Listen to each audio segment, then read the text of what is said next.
welcome back. This is episode 87, and this is a blog post series where I go over a blog post series that we have written on our blog, UTKMblog.com. So the particular one I'm going to be going over today is called Doomed to Repeat. It was written by Petra Forrester. She's a UTKM instructor, assistant instructor, soon to be blue belt, judo black belt, BJJ blue belt. She's been with us for about 5 years, and if you want to get to know her a little bit better, you can go back to episode 85. You can get to know her personality, and we kind of discussed this stuff a little bit. The posts specifically that I'm going to go over that she wrote, so all the commentary in between her posts is my commentary, not hers. What she wrote is hers. So don't get what I'm saying mixed up with her saying because, legal reasons, etc. But it's related. So the first one is Doomed to Repeat, Growing Up in East Germany, Our History. Then the second one of the series is Doomed to Repeat, Growing Up in East Germany, Our Education. Third one is Doomed to Repeat, Growing Up in East Germany, Our Surveillance. Fourth one was Doomed to Repeat, Growing Up in East Germany, Our Resistance. And Doomed to Repeat, Growing Up in East Germany, Our Future. So I did actually ask her to write these posts or something along these posts because there's a cultural war going on, to be honest, and many people pretend like it's not going on. So the reason why you don't think it's going on is because you're basically living your life, not paying attention, you're not anywhere on the internet. But there is definitely some sort of culture war going on, and both sides have some valid points. However, a trend towards extreme centralized socialism or communism is a trend that I do not support. And if you talk to anyone who grew up in a communist or socialist and I'm going to talk about fascistic country, they all say the same thing. I don't want to ever have to go back to that. There's a reason I left.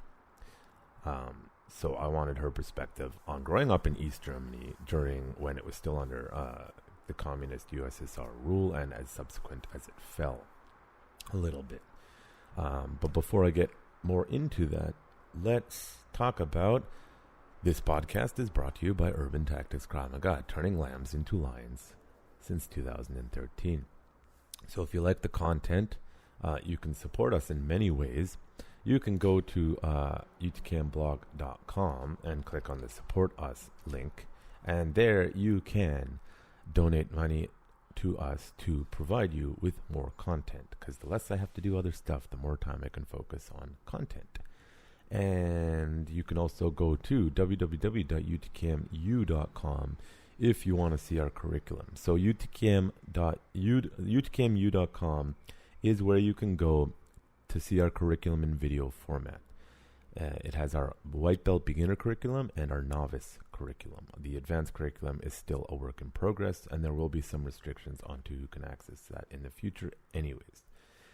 So that is more of a supplementary site. Whether you are a practitioner or you want to learn or you want supplemental information or you're an instructor who wants a different perspective, get a month's pass, take a look, study it, or get a year's pass. You can look at it and come back for reference, etc.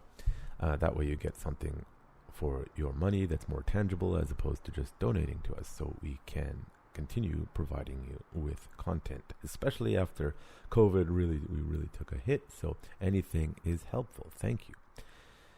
And if you want to follow us and support us for free, you can of course follow us on Instagram, Urban Tactics Krav Maga, Facebook, Urban Tactics Krav Maga, and Twitter, Urban Tactics KM. Now, if you're in the Metro Vancouver area and you want to come train with us, www.urbantacticskm.com, and that will allow you to either add to our waiting list, because we're backlogged at the moment as I'm recording this mid-July, or sign up if it's open when you come. And you will go through our process and you can learn to defend yourself. And something I should say, I know not everyone likes it, but for me, self-defense is not just physical, it's mental, it's societal, it's political. You need to educate yourself to the best of your abilities, both physically, mentally, strategically, everything, so that you have the best possible chance to have a happy, healthy life, walk in peace, and pass off your genes as nature intended. So that's kind of my approach. I know it's not for everyone, but you will learn and be a better person for it if you stick with it. Just a thing. I believe that's it for that, because it's mainly me talking for this one. Yay, for a few hours. So enjoy. And I'm going to say that this one is going to be a little dense, as with some of the blog post series, because I'm delving into history. So, here we go.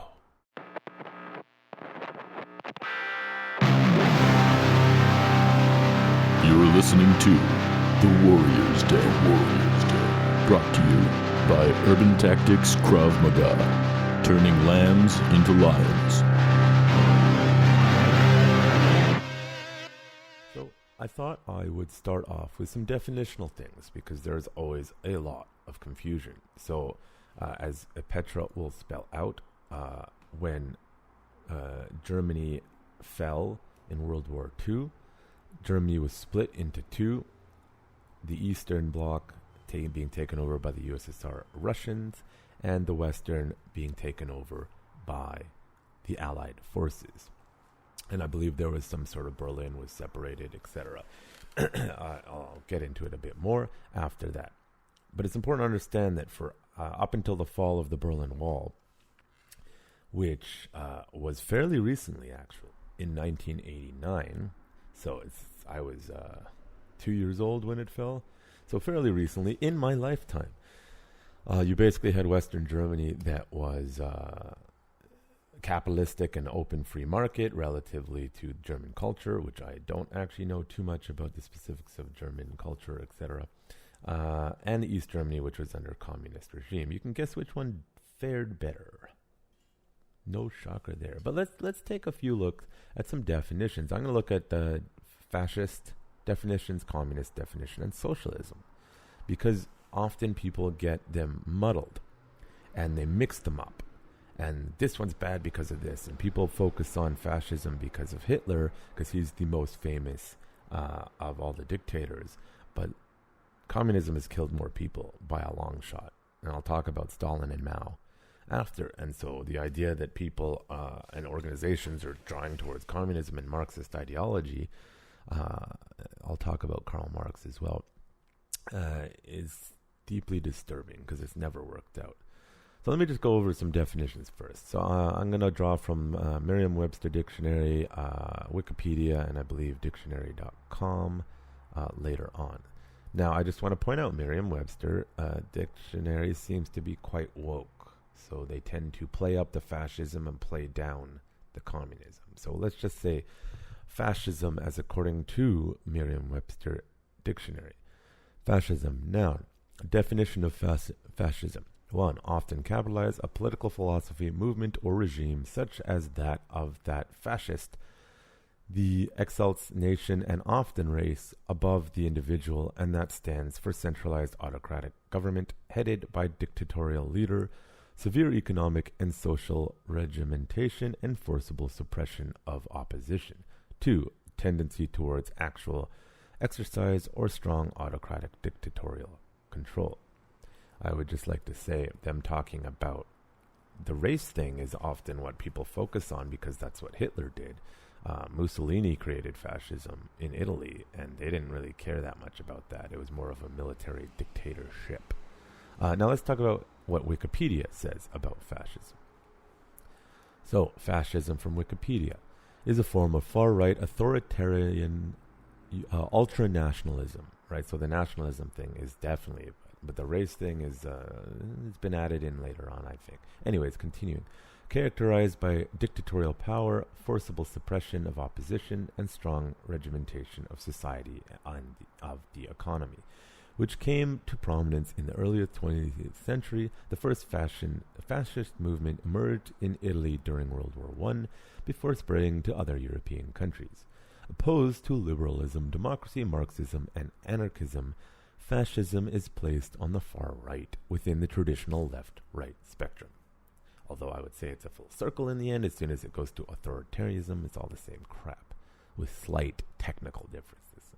Continuing, fascists saw World War I as a revolution that brought massive changes to the nature of war, society, the state, and technology, the advent of total war and the total mass mobilization of society had broken down the distinction between civilization and combatants. A military citizenship arose in which all citizens were involved with the military in some manner during the war.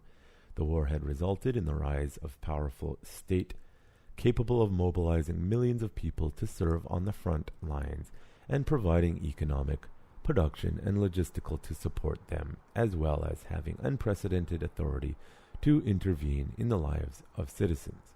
Fascists believe that a liberal democracy is obsolete and regard the complete mobilization of society under a totalitarian one-party state as necessary to prepare a nation for armed conflict and to respond effectively to economic difficulties. A fascist state is led by a strong leader, such as a dictator and martial law government composed of members of the government fascist party, to forge national unity and maintain a stable and orderly society. Fascism rejects assertions that violence is automatically negative in nature and views imperialism, political violence, and war as a means that can achieve national rejuvenation. Fascists advocate a mixed economy with the principal goal of achieving autarky, national economic self-sufficiency, which in itself is not a bad thing. But how they go about it is terrible. Continuing, through protectionism and economic interventionism policies, the extreme authoritarianism and nationalism of fascists often manifest a belief in racial purity or a master race, usually synthesized with some variant of racism or bigotry or demonized others. The idea of purity has motivated fascist regimes to commit massacres, forced sterilization, genocides, mass killing, or forced deportations against and perceived other. Now, I just want to say, again, and I'm not an expert on this, to my knowledge, Italy didn't really do that. So they were involved. Just because there was racism in a country at the time, it's the 1940s, 30s, 40s, 20s. There's racism everywhere there. It doesn't mean that's a specific goal of fascism as a whole, but nationalism often leads to the other, which means anyone from outside, often of a different culture or race, comes in, and it's not quite the same. And then saying that what Hitler did represents all fascism is not exactly true, right? But Hitler is also a little more complicated than that because he was a social democrat. Names are confusing, right? So let's just move on to communism for a second. So Merriam-Webster definition of communism. And I feel like they're being kind in the Merriam-Webster version of communism. Definition of a communism. 1. A system in which goods are owned in common and are available to all as needed. B. A theory advocating elimination of private property. Number 2. Capitalized. A doctrine based on revolutionary Marxism, socialism, and Marxist-Leninism. Right? Karl Marx and later Lenin in Russia, which furthered communism. That was the official ideology of the USSR. B. A totalitarian system of government. Notice how both of them have totalitarian and government and authoritarianism, in which a single authoritarian party controls state-owned means of production. A final stage of society in Marxist theory in which the state has withered away and economic goods are distributed equitably. Sound familiar? D. Communism system collectively. So that is Merriam-Webster. So this is Wikipedia on communism. Communism is a philosophical, social, political, and economic ideology and movement whose ultimate goal is the establishment of a communist society, namely a socio-economic order structure upon the ideas of common ownership of the means of production and the absence of social classes, money, and in some cases the state. As such, communism is a specific form of socialism. Communism includes a variety of schools of thought which broadly include Marxism and anarcho-communism, as well as political ideologies grouped around both, all of which share the analysis that the current order of society stems from capitalism, its economic system, and mode of production, namely that in the system there are two major social classes, The relationship between these two classes is exploitive, and that situation can only ultimately be resolved through a social revolution. The two classes are the proletariat, the working class, who make up the majority of the population within society and must work to survive, and the bourgeois, the capitalist class, a small minority who derives profit from employing the working class through private ownership of means of production. According to the analysis, revolution would put the working class in power and turn established social ownership of the means of production, which is the primary element in the transformation of society towards communism. After 1917, a number of states were identified as communist. These states espoused Marxism-Leninism, or a variation of it. Along with social democracy, communism became the dominant political tendency within the international socialist movement in the 1920s. Some economists and intellectuals argue that in practice, the model under which these nominally communist states operated was in fact a form of state capitalism, or non-planned administrative command system, and not an actual communist economic model in accordance with most accepted definitions of communism as an economic theory. So I'd just like to say, because communism doesn't work at scale, it never has. It goes against, in my personal opinion, human nature, the algorithms of the universe, and basic supply and demand. You're assuming there is actually enough for everyone. When you spread things out too thin, there's not enough for anyone. Communism doesn't work on scale. The only time I've heard someone say that communism works is in the family unit. Ironically, the family unit, that which Marxists and socialists, extreme socialists, and communism try to destroy, is a family unit. Let's say a mother, a father, 2 kids or 3 kids or whatever. In hypothetical, if it's a good working family unit, is actually working to the collective greater good of the family.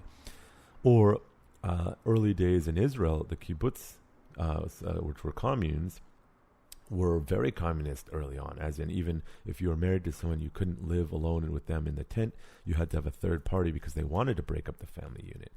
So that's a bit more of a idealistic communism. It always falls apart by the second generation because people don't want to operate like that. The biggest flaw in communism's ideas is human nature, and I think just universal code, it doesn't work. But you see how in the end they have to rely on some form of state capitalism. In the end, though, the thing that communism and fascism have the same is generally state authoritarian dictatorship and control. A traditional sort of breakup is in communism, the state owns the factory. No, there's no private ownership. The state owns it and divvies out, and central management divvies everything out. Of course, it ends up going all to the central powers anyway. Versus fascism, it allows private ownership of things like, say Mercedes-Benz or BMW were privately owned, but at any point in Germany, but at any point Hitler could come and say, you're doing this.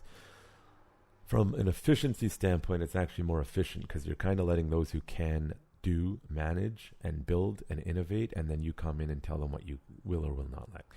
Objectively, if you want to think about it, China is operating in a much more fascist approach than they are in a communist approach. Modern China. Mao China is very different. That was very communist. Didn't go so well. We'll talk about Mao a little bit later. But essentially they're using capitalism and privately owned companies. But a good example was recently Alibaba, Jack Ma, billionaire, private company in theory, does what he wants, said something the party CCP doesn't like, boom, he disappeared for a while. So basically, they're operating in a more fascist model. So it can get really confusing. People throw around the terms communism, fascism. You're a fascist, you're a communist. Either way, they're both terrible ideologies that end up in dictatorships because they really go against human nature. Fascist countries usually fall due to too much oppression. Eventually, there is an uprising or a war or external powers saying enough's enough.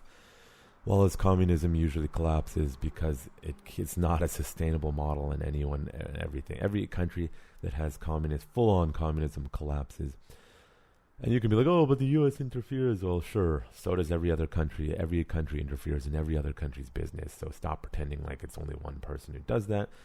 Communism fails because it fails of its ideologies, not just because other people are screwing it over. Okay, that's just laziness. If it was really that good, you could survive even if other people are screwing around. Capitalist countries, people screw around with them all the time. China's doing it with North America right now by buying up companies privately and trying to manipulate the market. But it only works to suit so far until it doesn't. I'm just going to talk about socialism because, that's the in-between thing. If you ask an American, I'm in Canada, right? So if you ask an American, they think Canada is really socialist, and comparatively it is, but it's still very much a capitalist country, though right now under its current idiotic leadership is moving towards much more socialist ideologies, potentially even communist ideologies, though I would not go so far as to say that just yet. But if people keep voting for idiots like that, then we will see. So let's just give a definition. So Merriam-Webster, socialism, noun. Definition of socialism. 1. Any of a various economic and political theories advocating collective or governmental ownership and administration of the means of production and the distribution of goods. 2. A system of society or group living in which there is no private property. B. A system or condition of society in which the means of production are owned and controlled by the state. 3. A stage of society in Marxist theory, transition between capitalism and communism, and distinguished by unequal distribution of goods and pay according to the work done. Wikipedia socialism. Socialism is a political, social, and economic philosophy encompassing a range of economic and social systems characterized by social ownership of a means of production. It includes the political theories and movements associated with such systems. Social ownership can be public, collective, cooperative, or of equity. While no single definition encapsulated the main types of socialism, social ownership is the one common element. The types of socialism vary based on the role of markets and planning in resource allocation, on the structure of management in organizations, and socialist degree on whether government, particularly existing government, is the correct vehicle for change. Socialist systems are divided into non-market and market forms. Non-market socialism substitutes factor markets and money with integrated economic planning and engineering or technical criteria based on calculation performed in kind, thereby producing a different economic mechanism that functions according to different economic laws, and dynamic than that of capitalism. A non-market socialistic system eliminates the inefficiencies and crises of traditional associated with capital accumulation and profit system in capitalism. The socialistic calculation debate, originated by the economic calculation problem, concerns that feasibly a methods of resource allocation for a planned socialist system. By contrast, market socialism retains the use of monetary prices, factors, markets, and in some cases the profit motive with respect to the operation of societally owned enterprises and the allocation of capital goods between them. Profits generated by these firms would be controlled directly by the workforce of each firm, or accurate to society at large in the form of social dividend. Anarchism and libertarian socialism oppose the use of state as a means to establish socialism, favoring decentralized above all, whether to establish non-market socialism or market socialism. Socialist politics have been both internationalist and nationalist in orientation, organizing through political parties and opposed to party politics, at times overlapping with trade unions and other times independent and critical of them, and present in both industrialized and development nations. Social democracy originated with the socialist movement supporting economic and socialistic interventions to promote social justice while nominally retaining socialism as a long term. Since the post-war period, it has come to embrace Keynesian mixed economic with predominantly developed capitalism, market economy, and libertarian democratic polity. That's a weird way of saying it. That expands state interventions to include income redistribution, regulation, welfare state, economic democracy, proposed a sort of market socialism with more democratic control of companies, currencies, investment, and natural resources. We'll stop there. Essentially, socialism can be a democracy, but it has a tendency to lean towards government interference in the free market, government control over markets, government rules, regulations, very centralized, and giant bureaucracies. But as you can see, it can very quickly go towards full-on communism, aka authoritarianism. So you have to be very careful when you're throwing around socialism. So a country like Canada has socialist ideologies, such as a socialist medical system, whereas I pay my taxes, I can go to the hospital without having to pay bills. However, any good medicine, you're going to have to pay for it anyway. We do have private clinics. They're often not talked about. The idea that if we go more open private clinics, that the wealthy people are not going to go. Well, guess what? The really good doctors already go to the private system or go to America for the private system, and the rich pay for private medicine anyways. So if you think that they're not already doing that, I would say with the socialized systems, while they're good because everyone's baseline goes up, you are not getting the most optimal service because they're being managed by giant bureaucracies, which are trying to manage costs and are often run by people who are not the top 20% of quality of people and are doing garbage jobs most of the time. So, on the spectrum, a well-run socialist country will be very democratic, will have social programs for everyone that are tax funder paying, but still operates on free market capitalism to a degree or some degree.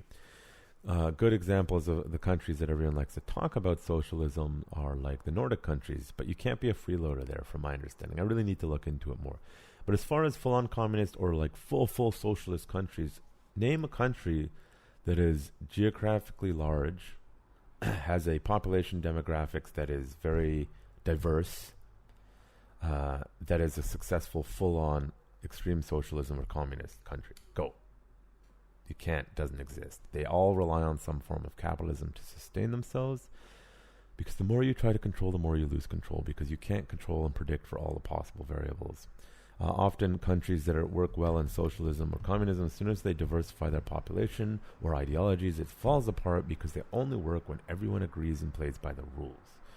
The moment that breaks, these things fall apart a little bit. So you really need to rely on the sort of capitalistic ability to deal with randomness in any kind of algorithmic generation. So there's that. So I wanted to set up these definitions because if we're going to talk about this stuff, you really need to understand what these things do.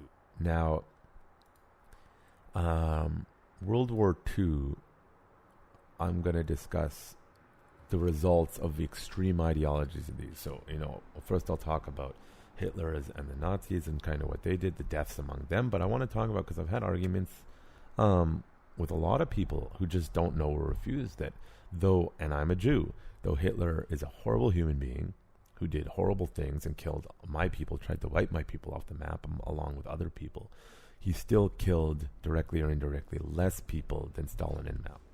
So I want to just set up the horrors of extreme fascism, extreme communism, and essentially they all circle around to extreme authoritarianism. So I'm going to discuss these things and just give you context, because you need to understand that any kind of extreme dictatorship that uses violence and nationalistic ideologies or extreme ideologies or do as I say ideologies is going to end up killing a lot of people, because that's the only way to get people en masse to do what you want and all agree in the end of the day, because no one agrees. We're humans, we have different opinions, and most of us genuinely love freedom. So I'm going to set up some information on the deaths associated with that, and then I'm going to start getting into Petra's actual post, her storytelling about growing up the fall of the Berlin Wall in East Germany. So I'm going to start with Hitler and the Holocaust and the deaths, because that's easy one.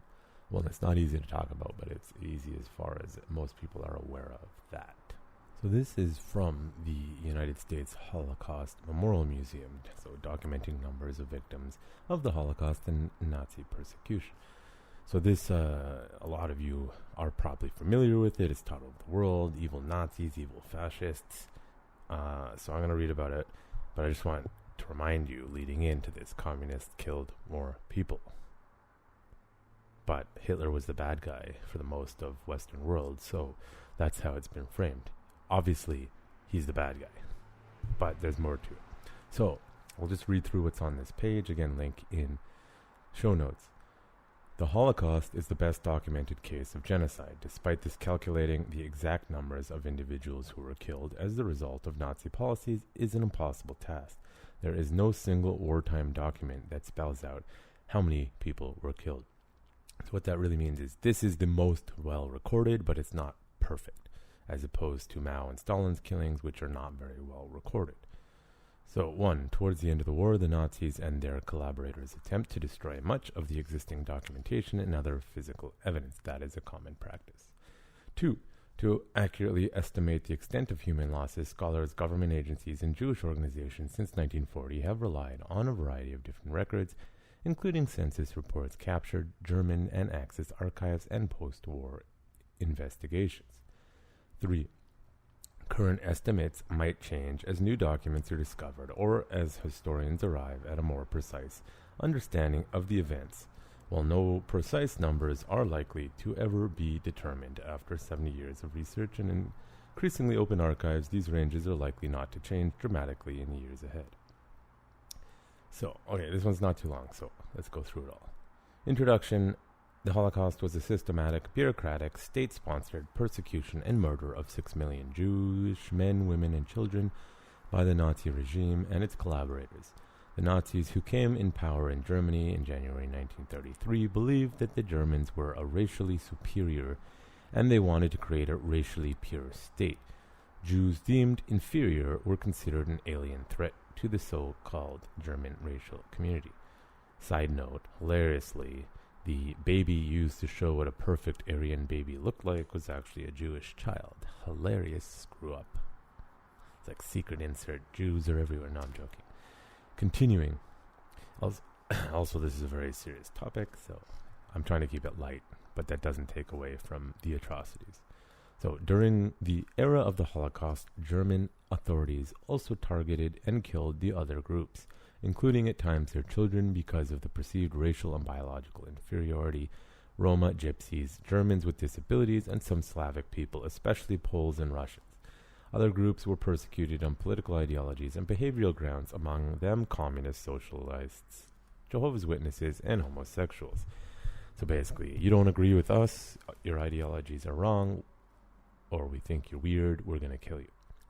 Because the Nazis advocated killing children of unwanted groups, children, particularly Jewish and Romani children, were especially vulnerable in the era of the Holocaust. Calculating the number of individuals who were killed as a result of the Nazi policies is a difficult task. There is no single wartime document created by the Nazi officials that spells out how many people were killed in the Holocaust or World War II. It's a repeat of what I read up above. Skipping a bit.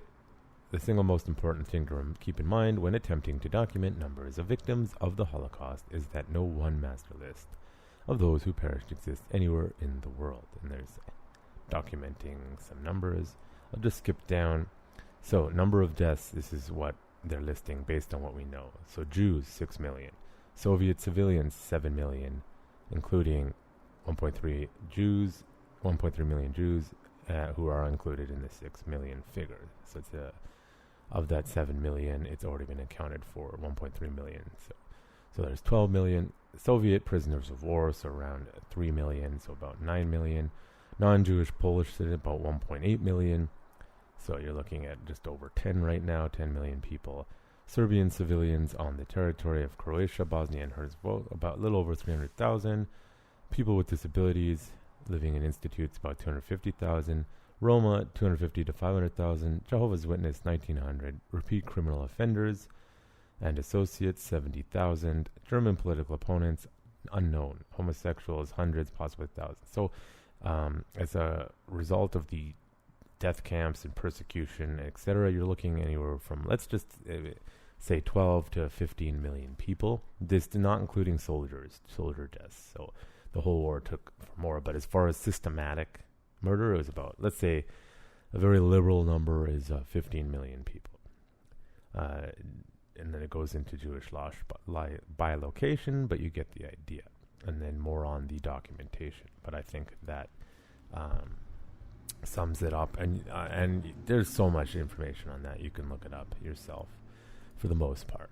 So I'm going to look at this article I found, International Business Times. I mean, you can find tons. The numbers are going to even be harder with Stalin because they didn't really keep track. They just killed people en masse. So I'm going to read this from International Business Times. So again, I'm shifting from the traditional, it's all the fascist. How many times can you say fascist? Are you woke enough yet? Now I'm going to talk about the communism and the deaths as a result of it, largely due to mismanagement and intentional problems. On the subject of communism and the issues of communism, I will talk a bit more about it. But any podcast with Michael Malice in it, he'll go in depth about that. His family, his grandma grew up under the Soviets, and it was not great. I particularly recommend any podcast of Michael Malice where he was on Lex Friedman podcast, and they will go in depth at a level that I cannot possibly discuss. My knowledge is not there on this topic matter. So look up Lex Friedman podcast and then look up anything with Michael Malice if you really want to hear why communism and in many ways extreme socialism is not great. So back to this. How many people did Joseph Stalin kill? Now, if you didn't know, Karl Marx created the concept of communism.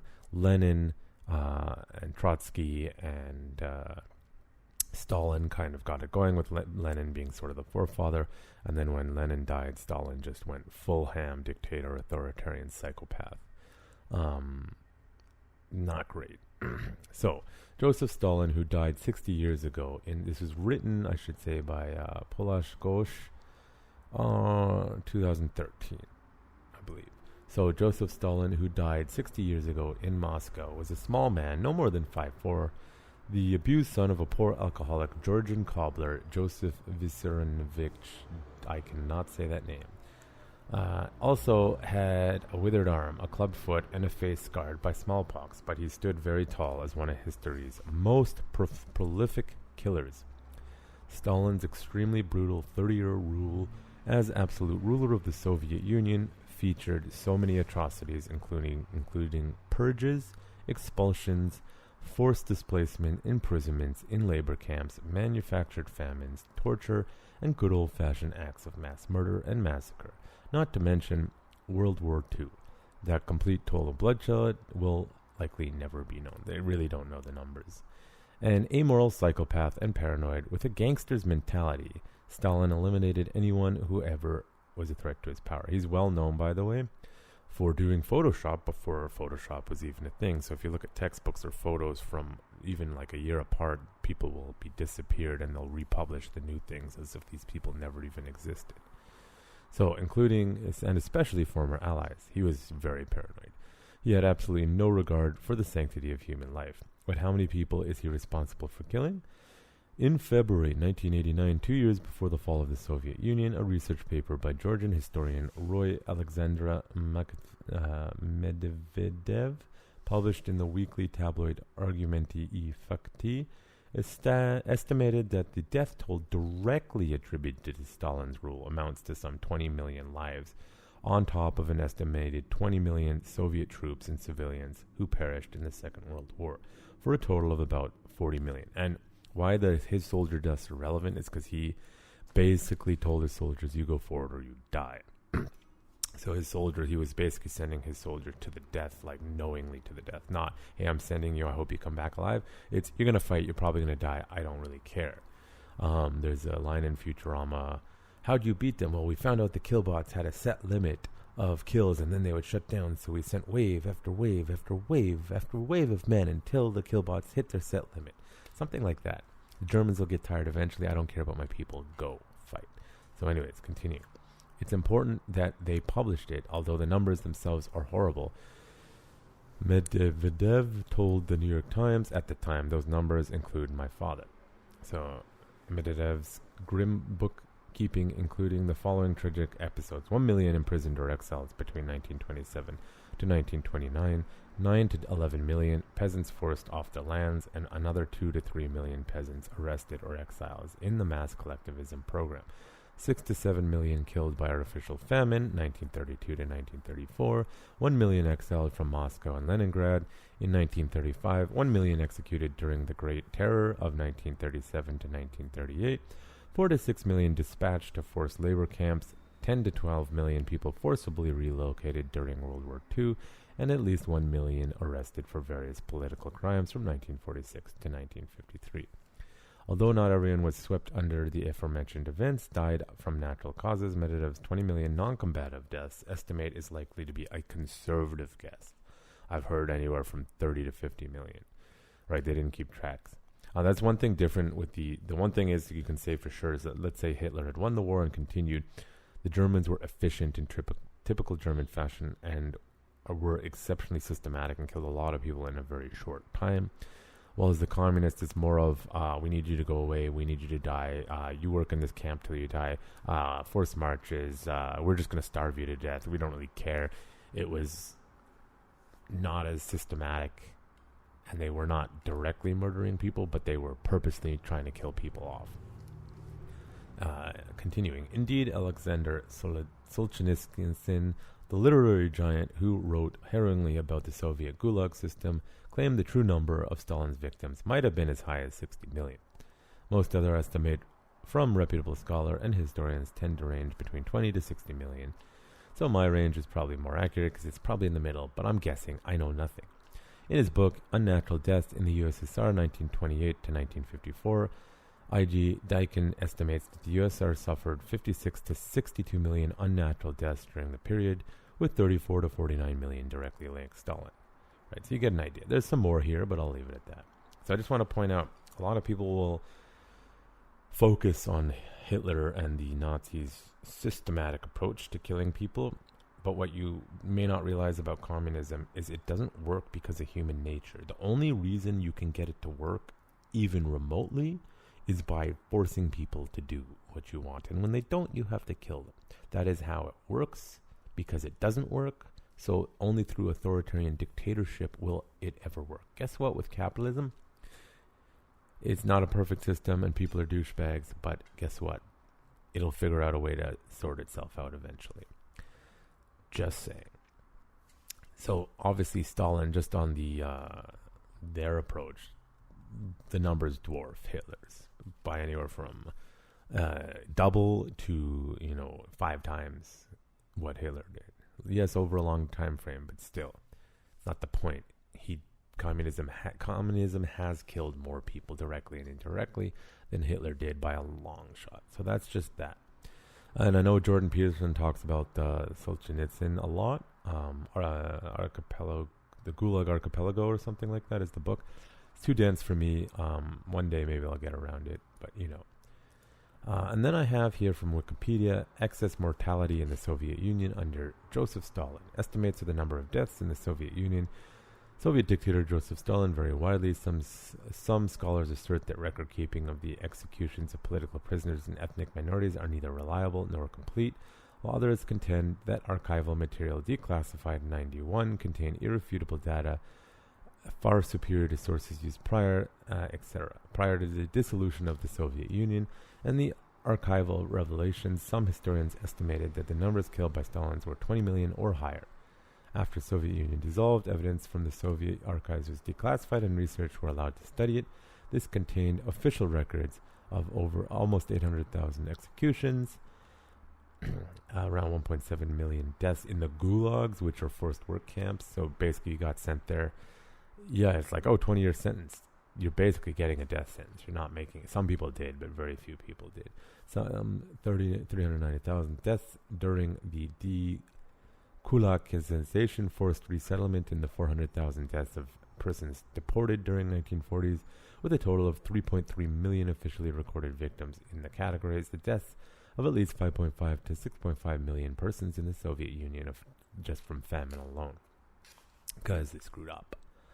Or did it intentionally. With him, it's hard to say. So that is that.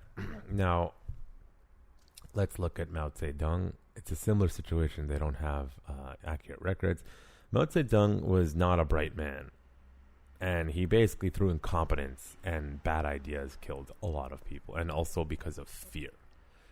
Again, not an expert, just putting it out there. And this article I found from ABC from abc.net.australia, so it's a AU But you can find a lot of this.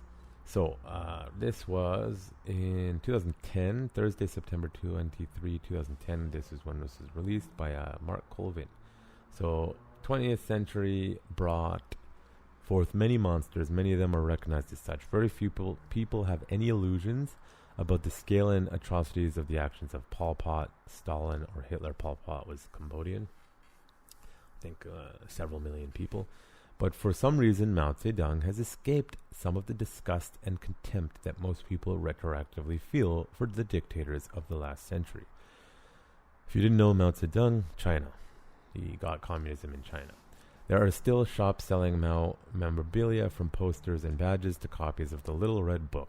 But even if people think they're using these things ironically, how long will they be able to do so as more evidence of Mao's infamy emerges? A new book based on meticulous research in the Chinese archives says Mao Zedong was responsible for the deaths of 45 million people between 1958 and 1962 alone. And I'm just saying, I've read, can't find the links, I've heard 90 to 100 million. 45 million is the known ones kind of thing. And that's not from the soldiers, that's just from people. So continuing, it's called Mao's Great Famine, a history of China's most devastating catastrophe. And its author and scholar, Frank Dichter of Hong Kong University. The big numbers and the small details are simply mind-boggling. I asked Professor Dichter, how do you kill 45 million people? His response, it's a large country. How do you go about doing that? The first step in 1958 is to pretty much declare Mao, as Mao does, that every man, every woman is really a soldier in a giant army, and that when you use a giant army in one continuous revolution, you deploy your workforce that runs into hundreds of millions to tackle one task after another, either working on irrigation projects in the evening or smelting iron in backyard furnaces in the daytime, or working on fields. Now, the problem with the approach is that once you start collectivizing everybody, as you do in the army, once you start herding people together in giant people's communes, and you collectivize everything. You strip people from their land, from their homes, from their livestock, their tools. There's absolutely nothing left. There is no incentive to work. The profit motive is gone. The only thing that you have left is a stick. Coercion and terror are the foundation of that regime, and you must force famished people to go into the fields and do work for you. Mark Colvin interview. How did they coerce people? Frank Dichter. People were, once the carrot is removed and there's nothing but a stick left, people are beaten all the time. People are forced to strip in the middle of the winter to work outside, pregnant women. Mark, why would you force people to strip in winter? Frank, you would force them to strip in the belief that they would have to work in order to stay warm. And this happened from the north all the way down to the south. Even in Guangdong province it happened. In one case, 300 people had to strip bare and work in the middle of the winter on an irrigation site. There's nothing but the stick to force people to work. Some people have their ears chopped off, their noses lopped off. The slightest infraction is punished by drastic measures. One man called Wan Se Yao for stealing a potato has his legs tied up with iron wires and a 10-kilo stone dropped on his back. Somebody chopped off one of his ears and then he's branded with a sizzling tor. In Sichuan, some people are poured into petrol and sent alight, and a small boy for having stolen a grain is punished. His father has to actually bury him alive, and the man dies of grief himself. The whole thing. Mark. And you found all these things in Beijing archives. Frank. Not just, he says Peking, he must be more English. Beijing, Peking. There are dozens of archives. It's a massive one-party state that, like all party states, is meticulously compiles its own crimes. There's extremely detailed records that give you the name, the place, who did what to whom, when and where, an extraordinary amount of documentation. And that shows levels of violence and coercions are widespread throughout the country. You could put it very simply. Once there are no incentives to work in the countryside, villagers and party officials are locked in a spiral of violence and mounting spirals of violence. Mark. And how long does this go on? It begins in the late 1940s. Frank, well, the so-called revolution takes place in 1949. So the Great Leap Forward started in 1958, 10 years after the Chinese conquest of China. Mark, so does the killing really start until the Great Leap Forward? Frank, indeed, 1958, there is a retreat in 1962, so it's about 4 years of catastrophe that destroys not just the human beings, but also housing stock. In some places in Hunan province, 40% of all housing is destroyed to create fertilizers, to straighten roads, to punish people, to build giant canteens for the people's communes. Mark Colvin. So 45 million people in just 4 or 5 years, 10 million people in a year he was killing, 10 million a year. Frank.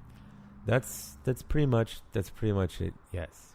And there are new statistics based on all sorts of surveys, sometimes at the levels of entire provinces like Sichuan, which is the size of France.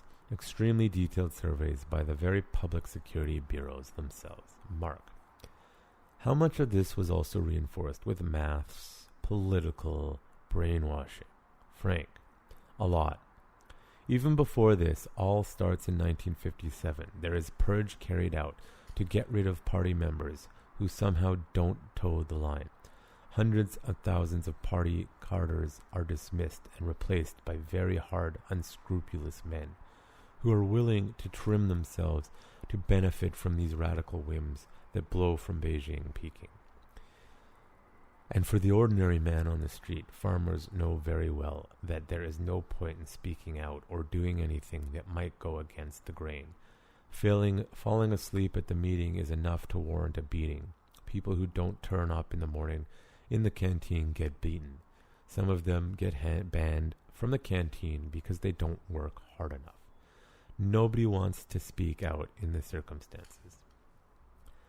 Mark, does the political brainwashing go on even after the Great Leap Forward is over? Frank, 1962, the Great Leap Forward is over. This catastrophe doesn't quite stop, as of course you can just reverse a disaster of such gargantuan proportions. But at least people die in less greater numbers. But then, of course, from 1966, there's a little bit of breathing space, but in 66 started the Cultural Revolution. Mark. And this Cultural Revolution takes more lives. Frank. It takes far less lives. It takes about 2 or 3 million. The Cultural Revolution, by the way, I should say, they basically killed all the educated individuals that were left. On that topic, so far the basis of officials and semi-official sources. God knows what the archives will reveal when they're opened for that particular period. Mark, do you think it is possible, as Jun Chang suggested 5 years ago in a book, that Mao's ultimate death toll could be 70 million people? Frank, I don't think I would be very astonished. When we see the extraordinary extent of death and violence, coercion that take place during the Great Leap Forward, on the basis of these party archives, one really wonders what will come out once we can read the Cultural Revolution. Get a read on it. And don't forget that while I've been able to use these party archives, not all of them are open. It's only partial opening up. Everything is very sensitive in the Central Party archives in Beijing and is still locked up very safe away. If you didn't know, China is still a dictatorship. Russia technically has gone back to dictatorship too. Mark Colvin, Frank Dichter, author of Mao's Great Famine, A History of China's Most Devastating Catastrophe, etc. There's more to it. So that is very difficult to read for me personally. As a Jew, when I go to Holocaust museums, which I have, it's a very difficult thing. And then when you hear that the Russians had it worse, the Chinese had it worse, it's terrifying. So often when I talk about self-defense, I understand, because of my heritage, that you can't focus on the techniques alone. I know a lot of people they do, because people paying, they come train. But the reality is, knowledge is power, period. And you need to understand that what you might think you understand of the world is not true. And that even in democratic countries like Canada, there are those who wish to censor information because they want to win more than anything. And it is a very slippery slope to give governments more and more power. Whether it be fascism, communism, it doesn't really matter, or extreme socialism. When you centralize power in any way, shape, or form, it will only inevitably go one way, and that is to authoritarianism. Because in order for them to keep the power and maintain the control, they have to use force. Because inevitably, when the power center is too far removed from anyone, geographically or ideologically, there will be conflict. And in order to break up the naturally occurring family unit, as communism does, you have to re-educate people in a brainwashing form. And I asked Petra to write these things, which we haven't even got into yet, because I wanted to set up some context. I want people to understand that the ideas being espoused by the radical left in democratic countries is going to lead to disaster. And giving governments more power simply so that they can keep winning because the other, the bad guy, the right is evil, is wrong. If you're an actual Nazi, I don't know if you've ever noticed, you can't really go anywhere because everybody hates you. Everyone's going to beat you up. That's why, the Charlottesville or wherever it was, where they were going down the street saying the Jews will not replace us. I could give two fucks about those assholes. They live in that town. I'm not going to go to that town. I could care less about that town if that's how people behave. But I know that, guess what? White supremacists generally stick to themselves. Nazis generally stick to themselves. Because everybody hates them. They're not the threat that you think they are. The insidious threat is always the quiet, creeping one that comes from the inside, and then it is too late for you to do anything about it. And I'm going to read a quick quote here from a very famous Protestant priest, I think. So this was written by Martin Niemöller, and it's very famous. If you haven't heard it, that's a shame. So it says, "First they came for the communists, and I did not speak out because I was not a communist. Then they came for the socialists, and I did not speak out because I was not a socialist. Then they came for the trade unionists, and I did not speak out because I was not a trade unionist. Then they came for the Jews, and I did not speak out because I was not a Jew. Then they came for me, and there was no one left to speak out for me." So the link I'm providing for that, more about him as an individual, but this podcast is going to be quite long, so you can follow it up if you want to. And that's kind of where we're at right now. We're at the very starts of that, I feel like, and a lot of people feel like, that we're at the very start, that too many people are just accepting that the governments know best, and that their political parties know best, and blindly follow it. And you should never do that.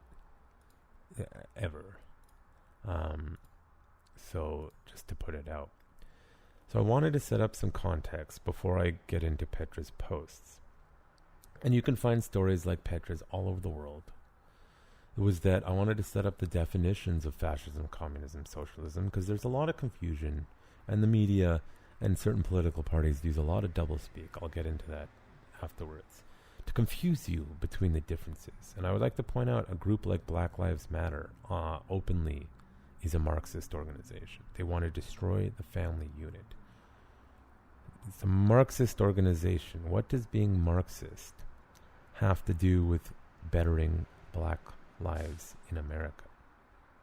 Because extreme communism, as you saw, which starts with Marxism, ends up killing more people and making things worse. And I want to point out, I'm recording this again mid-July 2021, and right now in Cuba they are speaking out against the communist regime there, now that the Raul Castro has stepped down and Fidel died a few years ago. You can see in real time what's happening to people speaking out against their governments. They're being taken off by police on mid-interview, they're being arrested, they're being beaten, they're being silenced because the people want to end the brutality of the communist regime. And there are many of those who would try to make them look nice and talk nice because of they're just doing socialism and communism wrong, we can do it better. Nah. If the flaw that I believe is that it's just simply human nature and goes against the algorithms of the universe, it will never work like that. I'm all for decentralized. Now with the internet, we can go back to decentralized sort of city-state structures, especially with blockchain technology. But what do I know about such things? But I just wanted you to set up some context going into this and maybe corrected some misconceptions you have about the glories of anything. So here is the first of Petra's posts about, an hour in. Yay. Doomed to repeat, growing up in East Germany. Our history. Doomed to repeat, growing up in East Germany. Our history. This is part 1, our history, of a 5-part series titled Doomed to Repeat, Growing Up in East Germany by Petra Forrester. When I started writing this blog, I didn't expect it to get this long. I'm not a political person, as a friend recently said. I pick my battles carefully. When you look at my Facebook feed, it's about my cats, martial arts, and traveling. That being said, I've recently started following the news a bit more, and I noticed a development in the politics of North American continent and back in good old Europe that raises all kinds of red flags for me. I will have to go back in history to explain where I am coming from with my concerns, so bear with me here. I was born at the end of 1979 in East Germany, the former German Democratic Republic, or GDR. I was 9 years old when the Berlin Wall came down in 1989. I remember watching it on the news and the bizarre feeling of seeing people climbing on top of it. Prior to that day, you would have been risking your life. And later seeing the wall actually being torn down. The exact date is November 9th, 1989. But have you ever wondered why German Unity Day, Tag der Deutschen Einheit, the holiday to celebrate reunification, is October 3rd? Simple. The Night of the Broken Glass, or Reichskristallnacht, happened in 1938 on November 9th. Thousands of Jewish-owned stores and buildings, along with hundreds of synagogues, were smashed by rioters, both civilian and brown shirts. The same happened to Jewish homes, hospitals, and schools. As a result of that single night and state-sponsored brutality, approximately 30,000 Jews in Germany and Austria were deported to concentration camps. Growing up in German means you carry a lot of history. And it is important to learn about the history in order to not make the same mistakes again. Yes, I was still very young in 1989, but it was always important in my family to learn as much as we can about history. My dad had all kinds of books about it, and of course, we learned a lot about it in school.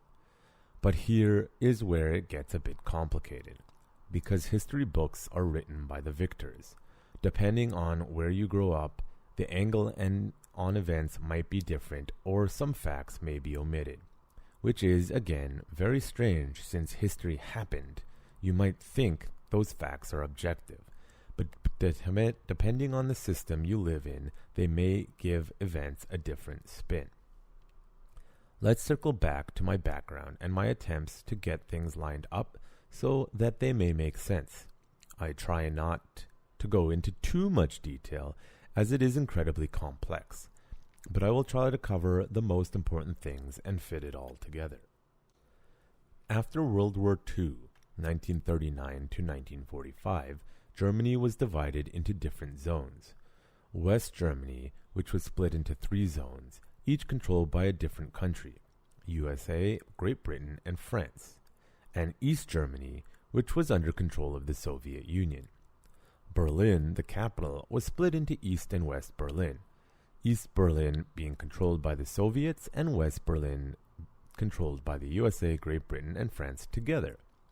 During the years of the Third Reich, the area occupied by Germany was way bigger, After World War II, large pieces of land were given away to other nations, like Poland, Czechoslovakia. Many places have the name of their town in Polish or Czech, and sometimes below, in a smaller font or in brackets, the old German name. An example, in what is now Czechia, the German town of Uzinandlaben was formerly Ossig. If you ever happen to go there, keep your eyes open. This also means the outer borders of Germany as they exist now are not that old. During the Potsdam Conference, July 17th to August 2nd, 1945, Stalin, Churchill, Attlee, and Truman got together to discuss the next steps for Germany. They wanted to avoid the mistakes that were made after World War I in the Treaty of Versailles, 1919. Among a couple of other things, they wanted to establish a democracy in Germany, demilitarize the country, proceed with denazification, and the establishment of military tribunals for war crimes against members of the leadership of Nazi Germany, internationally Nuremberg Military Tribunal. Let's have a look at the denazification. The plan was to replace people in administrative government positions who were identified as strong believers, followers of the Nazi regime. In the Soviet zone, that meant those in positions of authority were being replaced predominantly with people who were in favor of socialism, communism, in order to transform that region into a socialist society. Ever since the October Revolution in 1917 and the creation of the Soviet Union, with its socialist philosophy following Marx, Engels, and Lenin, to name a few, many people were drawn to that idea of socialism, communism. Since the Soviet Union was the first country to implement this system, many German intellectuals traveled there to learn more about it, and to either become fully convinced that this was the greatest thing ever, or at least a few to witness the other side of the medal, with all of the absolutism and cruelty, and distance themselves from it. When establishing a new government and new governing body in East Germany, people with pro-socialist attitudes were preferred when assigning offices. Early on, the Soviet Union worked on creating a socialist system in East Germany and to make it part of the Eastern Bloc, which was governed by the Soviet Union. It was also part of the idea to keep Germany weak by keeping it split into East and West. Interesting side fact, most of you will know that I practice judo. Judo was forbidden in Germany, among other martial arts, after World War II until approximately 1949. It made a big difference who ran the zone. In the USA-controlled zone, and later in all West Germany, the Marshall Plan was implemented to help Europe, including Germany, to recover from the destruction of World War II. West Germany benefited from it a lot. Borders were open, and many so-called Gastarbeiter, or guest workers, foreign or migrant workers who moved to West Germany between 1955 and 1973 came to West Germany to help rebuild the country. The idea originally for them was to come to Germany, help rebuild, and then go back to their respective countries. But many of them stayed as they came to Germany as young people, made friends, founded families, and had their families from their countries of origin come to live with them. The situation in East Germany was different. Instead of providing financial and material help to rebuild the country, many factories, including their means of production, were transported to the Soviet Union. Not much was left. Many people migrated out of the East sector to find better opportunities in one of the other zones. In order to keep people from leaving, the German-German border was established and fortified in 1952. In 1961, the Berlin Wall was built to divide Berlin into East and West. Since 1960, East Germany soldiers had orders to shoot if they saw anyone attempting to cross the border from east to west. There was no legal requirement to shoot to kill. However, for troops deployed on the border, commendations and bonuses for guards who had shot and killed escaping fugitives, ideological indoctrination of young draftees and soldiers, and laws that under certain circumstances criminalized escape attempts all tended to transform the permission to use weapons into a kind of obligation to use them. The exact number of people who died trying to get over the Berlin Wall is not confirmed, though estimates are between 140 and 245. The number of people killed while trying to cross the German border was also not accurately recorded, though it is predicted to be in the range of 1,000 to 1,400. Most soldiers serving at the inner German border were from Saxony, a region which features a very distinct accent and dialect of Germany. The reason for choosing Saxon Germans as border guards was that the state of Saxony didn't touch the inner German border, being separated from Berlin by the state of Brandenburg, and therefore most soldiers didn't have any personal ties to the East Berlin population. The government feared that if the soldiers knew or could sympathize with the person trying to cross, they might not shoot. A side effect of the strategic choice is that when asked what they associate with East Germany, West German often mention and mock the Saxon accent. I have to admit, Saxon is not the prettiest of accents. However, before accusing me, as an Easterner, of being Saxon myself, I will have you know that the area where I'm from is called Upper Lusatia, where originally belonged to the Kingdom of Bohemia. But during the 30 Years' War, the Bohemian king was indebted to the Elector of Saxony, and to settle the debt they gave them Upper and Lower Lusatia. So don't call me a Saxon. Written by Petra Forrester, UTKM Greenbelt.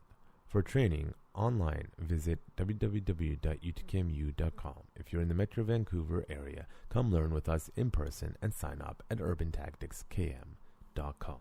Okay, so for that, there are some maps in the actual post. Again, link in the post there.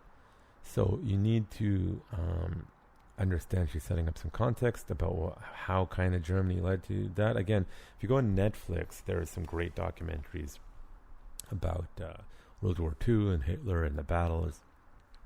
And if you believe, like Hitler was democratically elected, and through other people being shenanigansy and greedy, in order to save the failing state, just said, hey, fix the problem, go, we believe in you. And it kind of just went from there, and little did they know he was a psycho who ended up being quite an avid drug user. And just, anyways, watch those Netflix documents, it's quite interesting. And what Petra brings up is there is a clear distinction between East and West Germany. The ones that were run somewhat capitalistic under monitoring of the Western powers did really well, and the ones that were in the Eastern Bloc did not do so well, because communism doesn't do. You have to doesn't do well. No matter what anyone says, you have to let the people who can do. But you just have to make sure they're not being dicks and screwing everything over.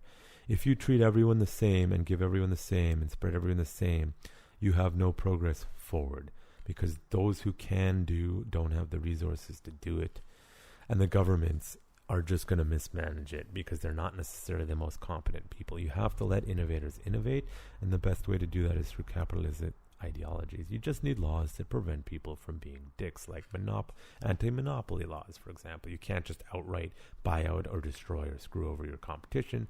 You can't put poison chemicals in the rivers, guys. Like, stuff like that is what you need. But capitalism works because it allows for iterations and variables and successes and failures. And you see West Germany did so much better than East Germany. And the people in East Germany were not living under great conditions at all compared to the West Germany. So she sort of sets it up there. Now, the second one she has is about growing up in East Germany, our education. So I want to talk about something here for a second. The definitions again, and it's important. It's something I don't know if I mentioned. You need to understand definitions can be rechanged over the years. So often older generations are confused because the media and the youth have changed the definitions and nobody told them. And so understanding when you're having a conversation with someone about anything, you need to make sure you have your definitions on specific things right. Because if you think education means one thing and they think it means a different thing, even though you both think it's an obvious answer, you're not having a conversation. So again, Merriam-Webster Dictionary, which you need to know, is quite left-wing as far as how they edit things. Even if this is objective, no, they're giving definitions often spun. So, Merriam-Webster education definition. It's a noun. So 1A, the action or process of educating or being educated. Also a stage of such process. B, the knowledge and development resulting from the process of being educated. It's Very vague, right? 2, the field of study that deals mainly with methods of teaching and learning in schools. So here's another one. This is dictionary.com. Education. Noun. 1, the act or process of imparting or acquiring general knowledge, developing the powers of reasoning and judgment, and generally in preparing oneself or others intellectually for mature life. 2, the act or process of imparting or acquiring particular knowledge or skill sets as for a profession. 3, a degree level of kind of schooling. 4, the result produced in instruction, training, or study. 5, the science or art of teaching, pedagogies. Now again, if you didn't know that Merriam-Webster was quite left-wing in their approach, you wouldn't really pick up on it. But the vagueness of their definition means it's very open to interpretation of what education means, and they can sort of claim it's one thing. They may even use the term education when they really mean indoctrination. And I'm going to talk about that.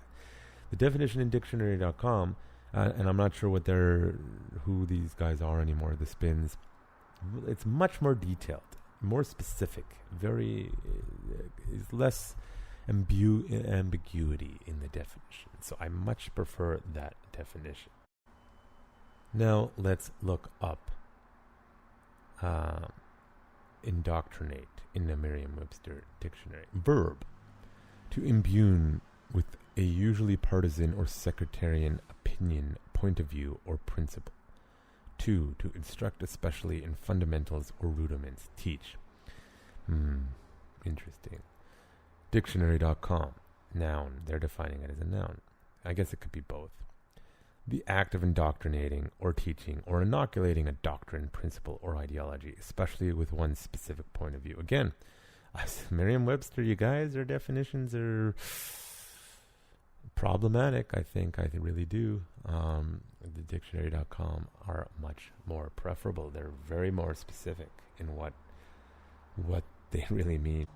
I thought I would give you my definition, just loose ones. I think they're simpler. Education this is what we know now. This is the facts that we have now. This is the knowledge that we have now. Go be better. Learn more, grow more, develop. Education or indoctrination this is what we know to be true. There is no other thing. Anyone else who says otherwise is a racist, a liar, a bigot.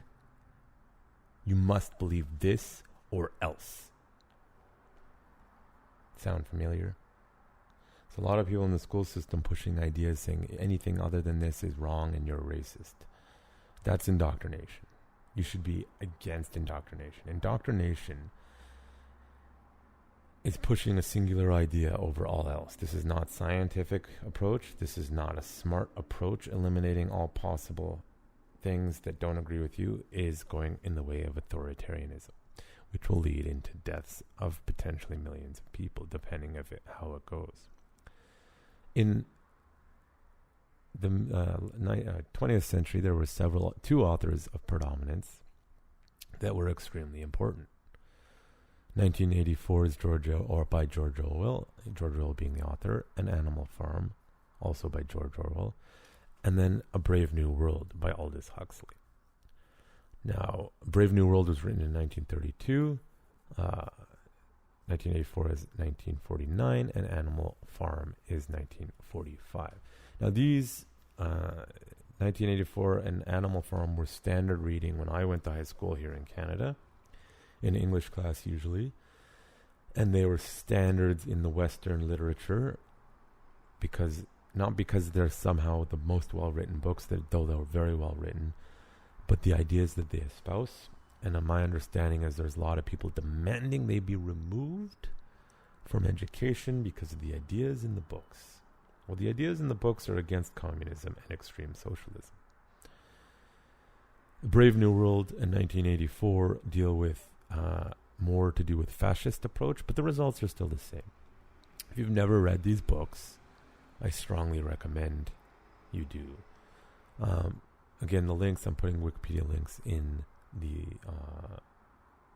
show notes, but I'll read through just so you have an idea. So just a quick one. 1984, novel often referred to as 1984 in writing, is a dystopian social science fiction novel written by English novelist George Orwell.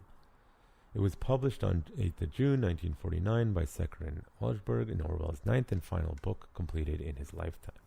Thematically, 1984 centers around the consequences of totalitarianism and mass surveillance. Ironically, in England, which is now one of the most mass surveilled places on the planet, it's as if they took the ideas from the book.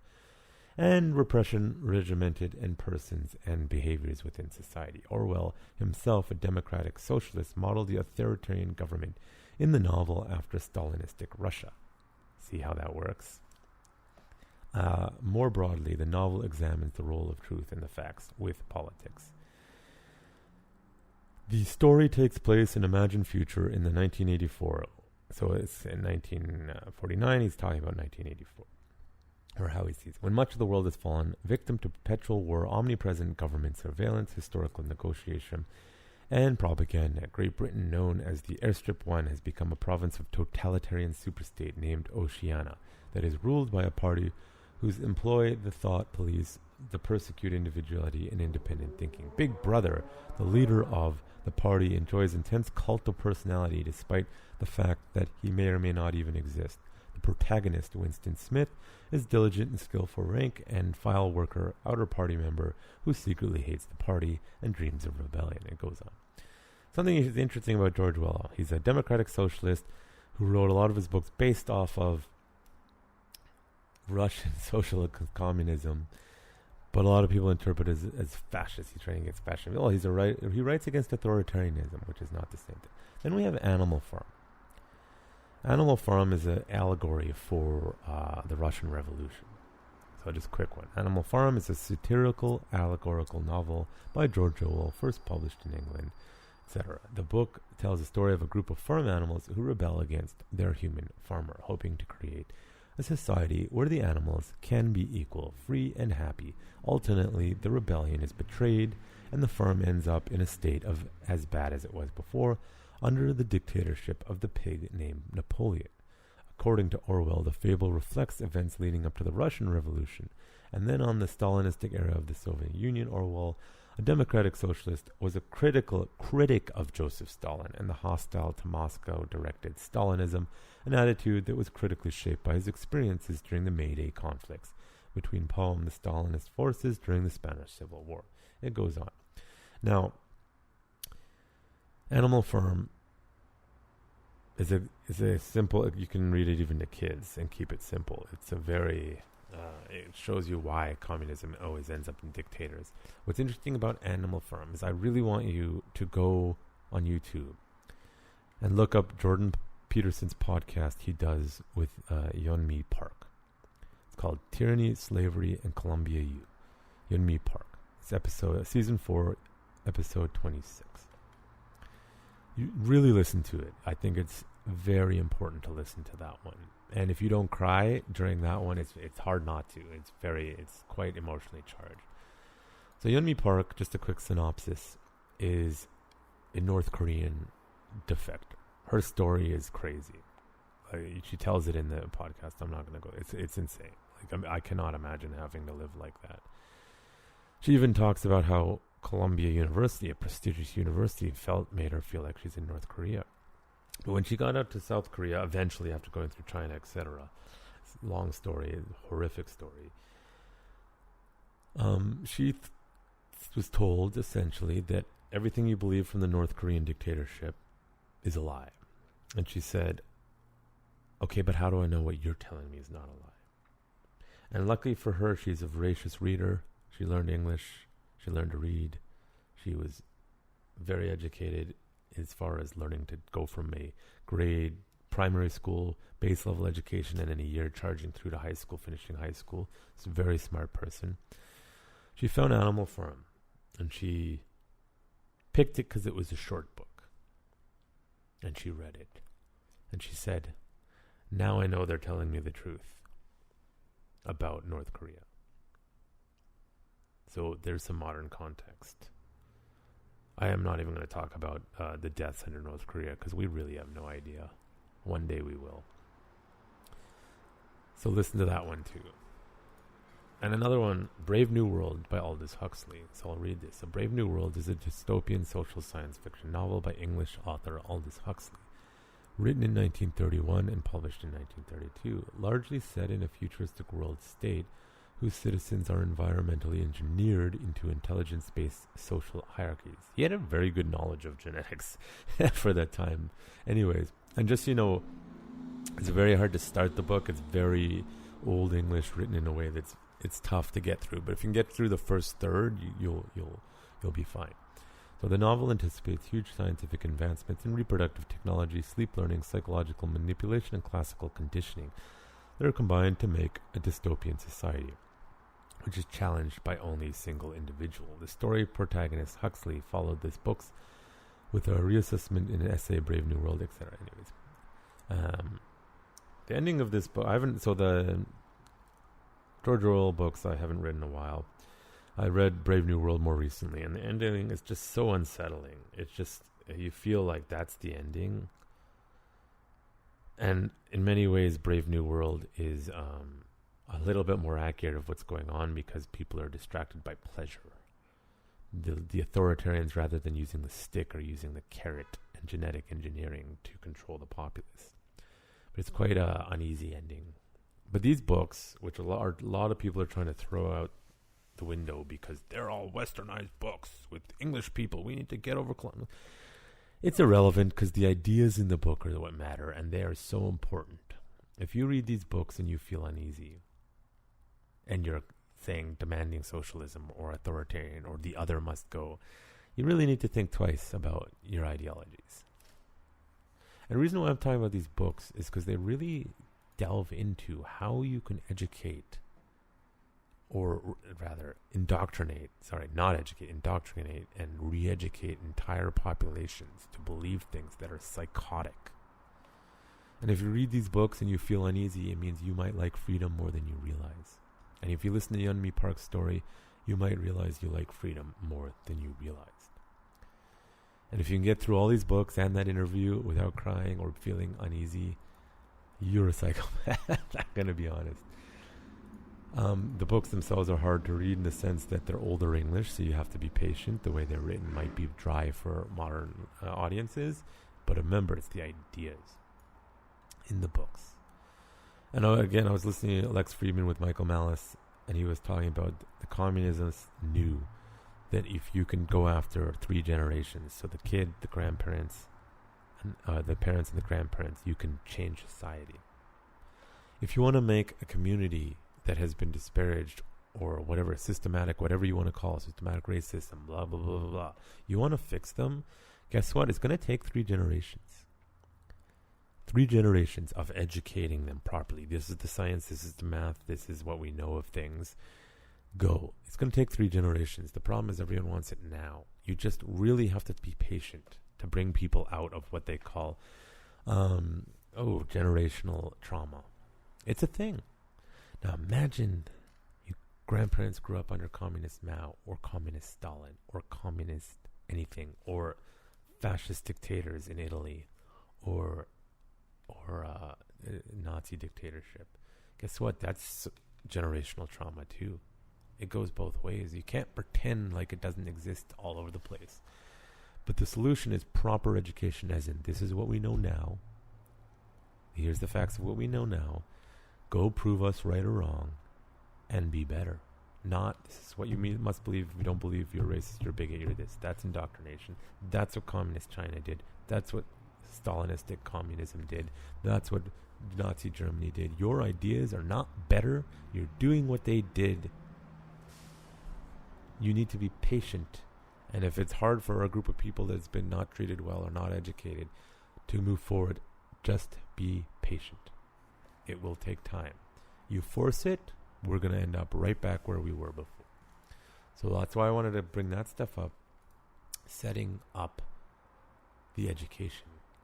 So here it is, doomed to repeat, our education.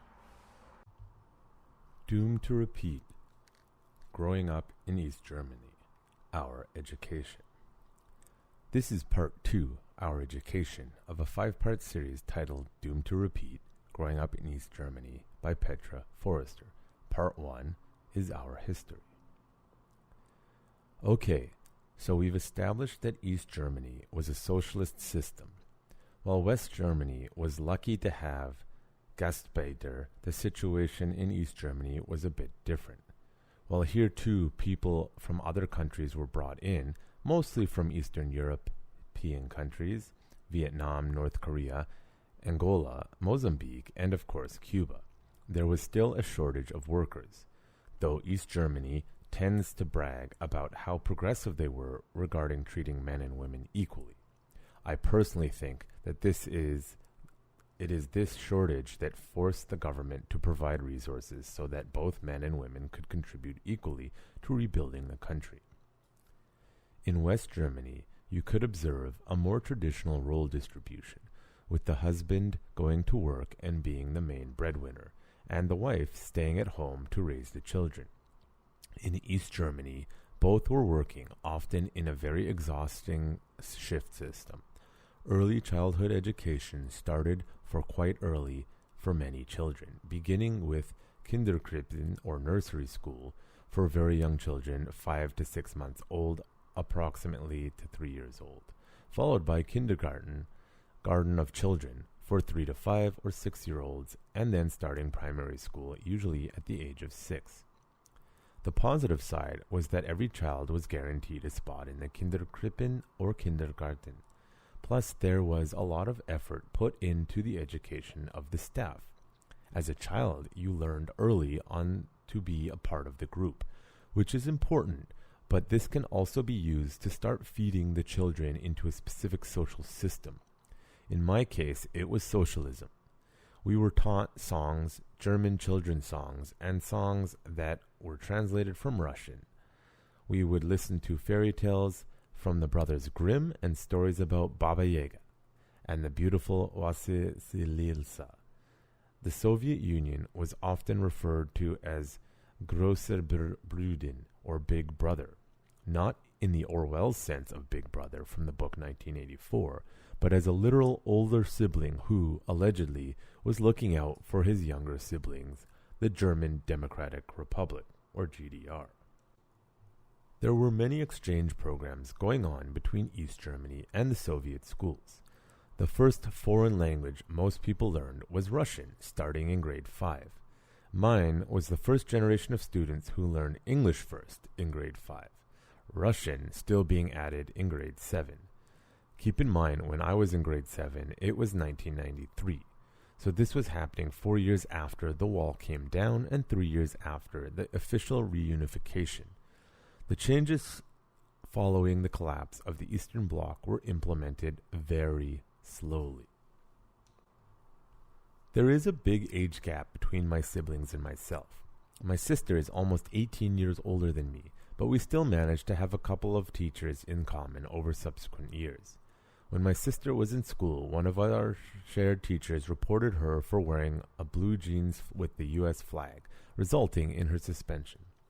To become a teacher, you had to be a member of the main political party, the SED, or Sozialistische Einheitspartei Deutschland Socialist Unity Party of Germany.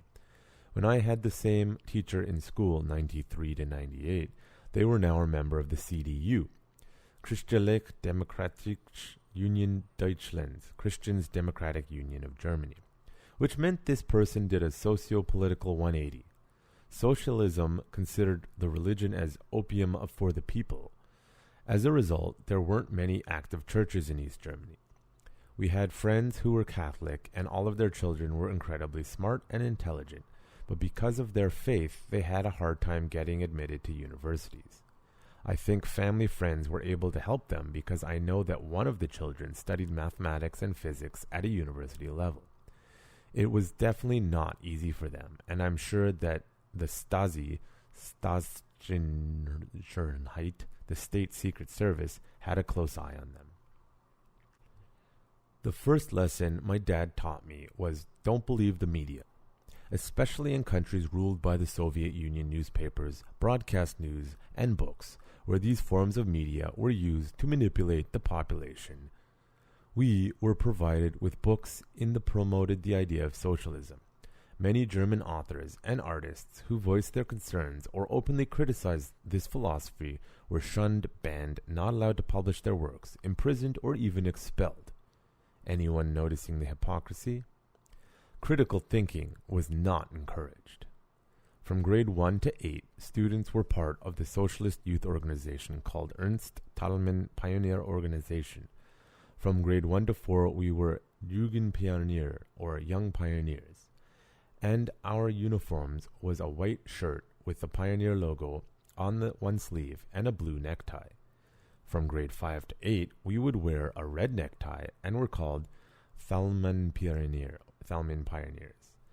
I think my generation was probably the last one that still got to be a Thälmann Pioneer. I remember a big ceremony related to that, but again, that was years after the reunification. We too had 10 commandments. One of them was to be friends with children from the Soviet Union and all other countries, but an emphasis on being on the Soviet Union.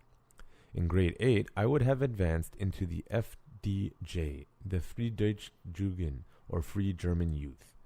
Part of that organization included attending all kinds of camps where you learned how to dig trenches, among other things. But by the time I was the age, the whole process was discontinued. The FDJ still exists in Germany, but it is no longer important. The positive side of these youth organizations was that they provided summer camps and arranged holidays for children and young adults, which was great relief for working parents. Our summer break being 8 weeks long, as it is in Canada, many working parents were unable to take time off. Our education system was structured to get us ready to be good little workers, in service of the higher ideal of socialism. History was taught from the Soviet point of view and emphasized how thankful we have to be for the Soviets to free us from the Nazis. Facts about war crimes committed by the Soviets were conveniently omitted. I was still very young when the brainwashing started, and I remember reading a book about the crimes committed by the Red Army, and my first reaction was shock and disbelief. But reasons kicked in, and I understood that my education had been very one-sided. When you're being raised in a specific system that also conditioned you on how to think and how to perceive things, it takes a lot of time to first acknowledge it, then try to break the pattern and step away to get a different point of view on things. The first thing that our brain learns is often perceived as the ultimate truth. When you are taught early on that the Soviet Union is your big brother and to look out for you, and they are all as good as in the world, and that socialism, communism is the non plus ultra, it can be very brutal awakening when this illusion is shattered and you will become very skeptical. Or at least I became skeptical. Whenever someone is trying to sell you something as the greatest thing ever without any negative sides, I don't believe them. Every idea, every concept has pros and cons. It really depends on your position.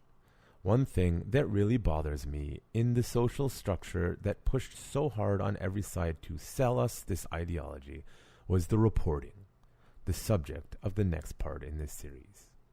Written by Petra Forrester, UTKM Greenbelt. For training online, visit utkmu.com. If you're in the Metro Vancouver area, come learn with us in person. Sign up at www.urbantacticskm.com.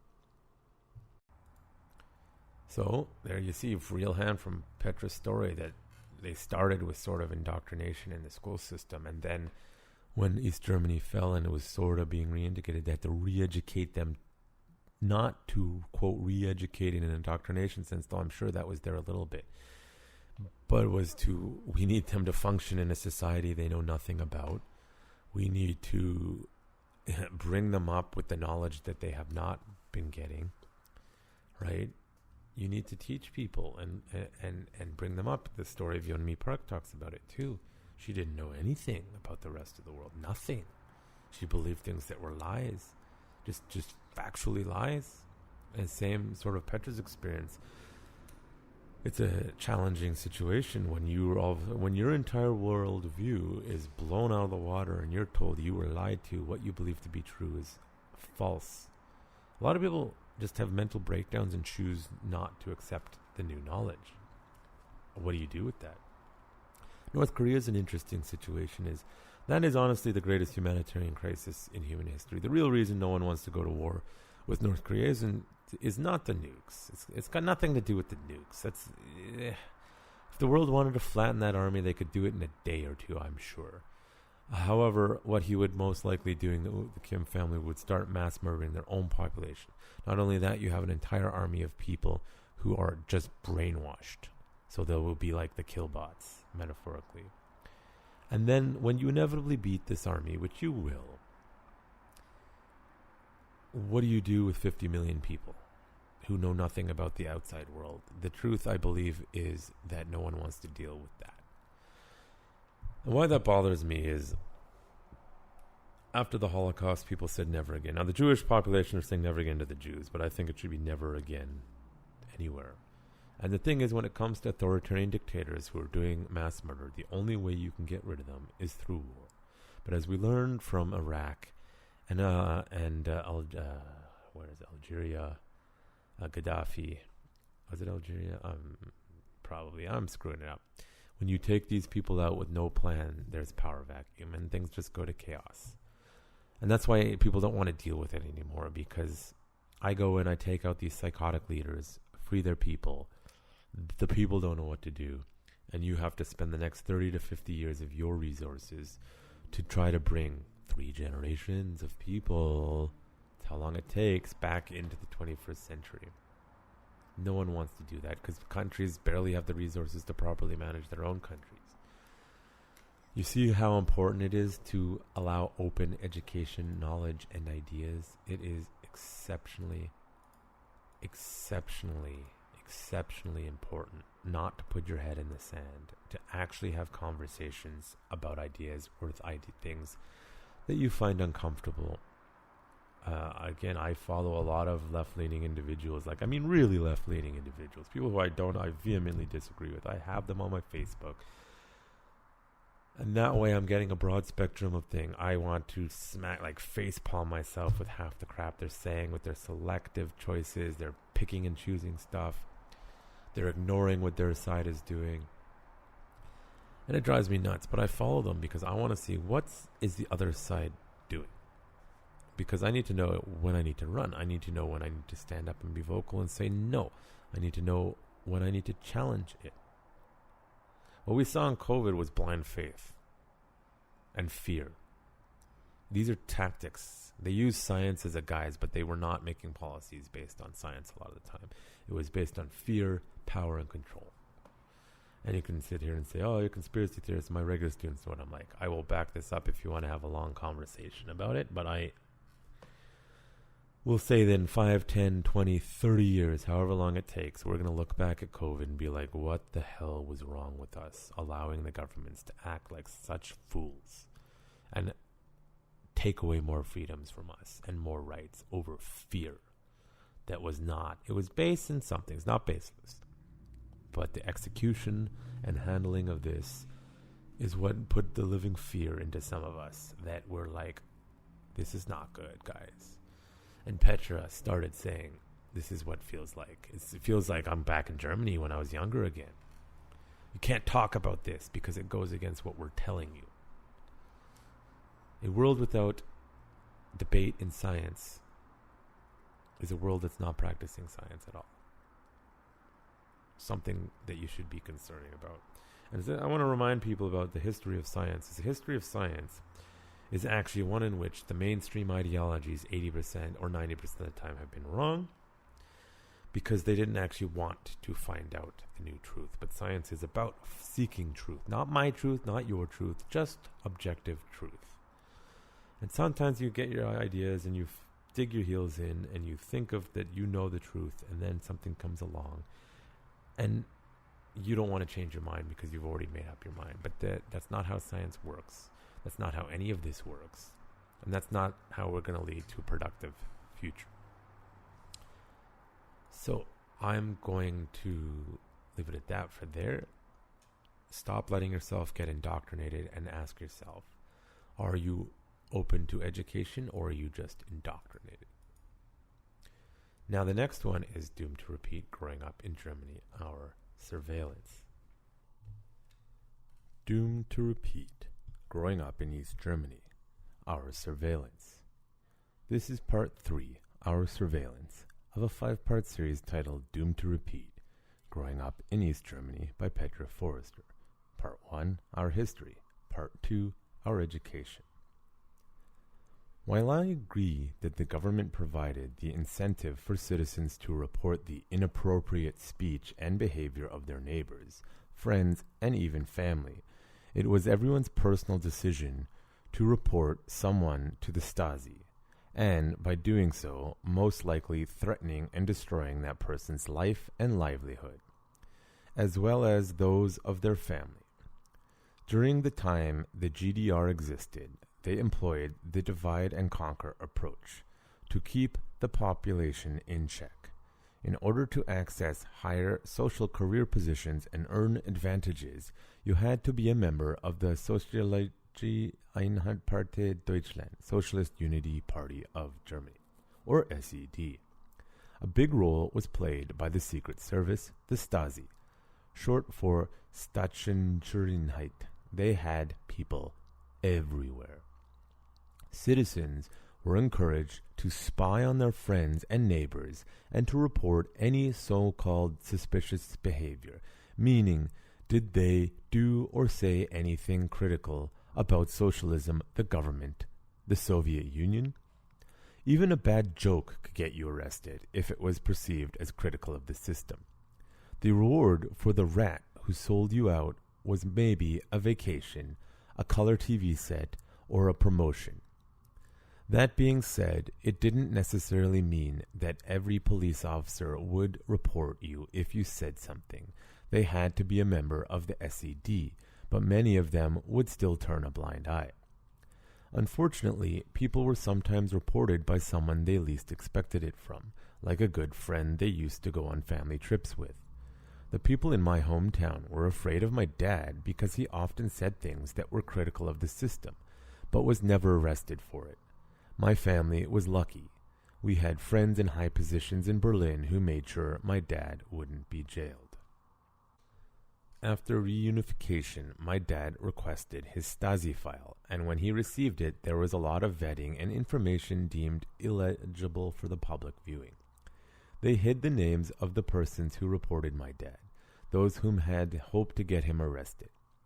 I cannot even describe the feeling of disgust I experienced when thinking about this. Not only my father, but everyone who was reported. Jail was different under the GDR. I know police brutality exists, but often it is the prisoners who cause a lot of harm to each other. In the GDR, prison meant you were being tortured by the guards to get a statement out of you to either blame yourself or another person.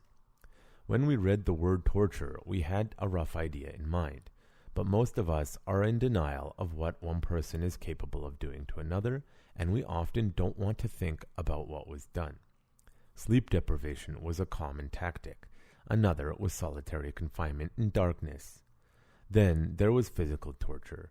People were beaten with sticks or water torture. The guards would use handcuffs to secure the prisoner to a wall and fill the cell with water. The prisoners never knew what would happen next. Would they ever see daylight again? And no, they didn't have access to a defense lawyer or visitation rights. Torture was considered a legitimate means of interrogation in East Germany until its fall in 1989. Living in the GDR came with a lot of fear of saying the wrong thing. Early on, we were conditioned to feel bad about being German, and that we only had a chance for redemption by following the socialist lead of the Soviet Union.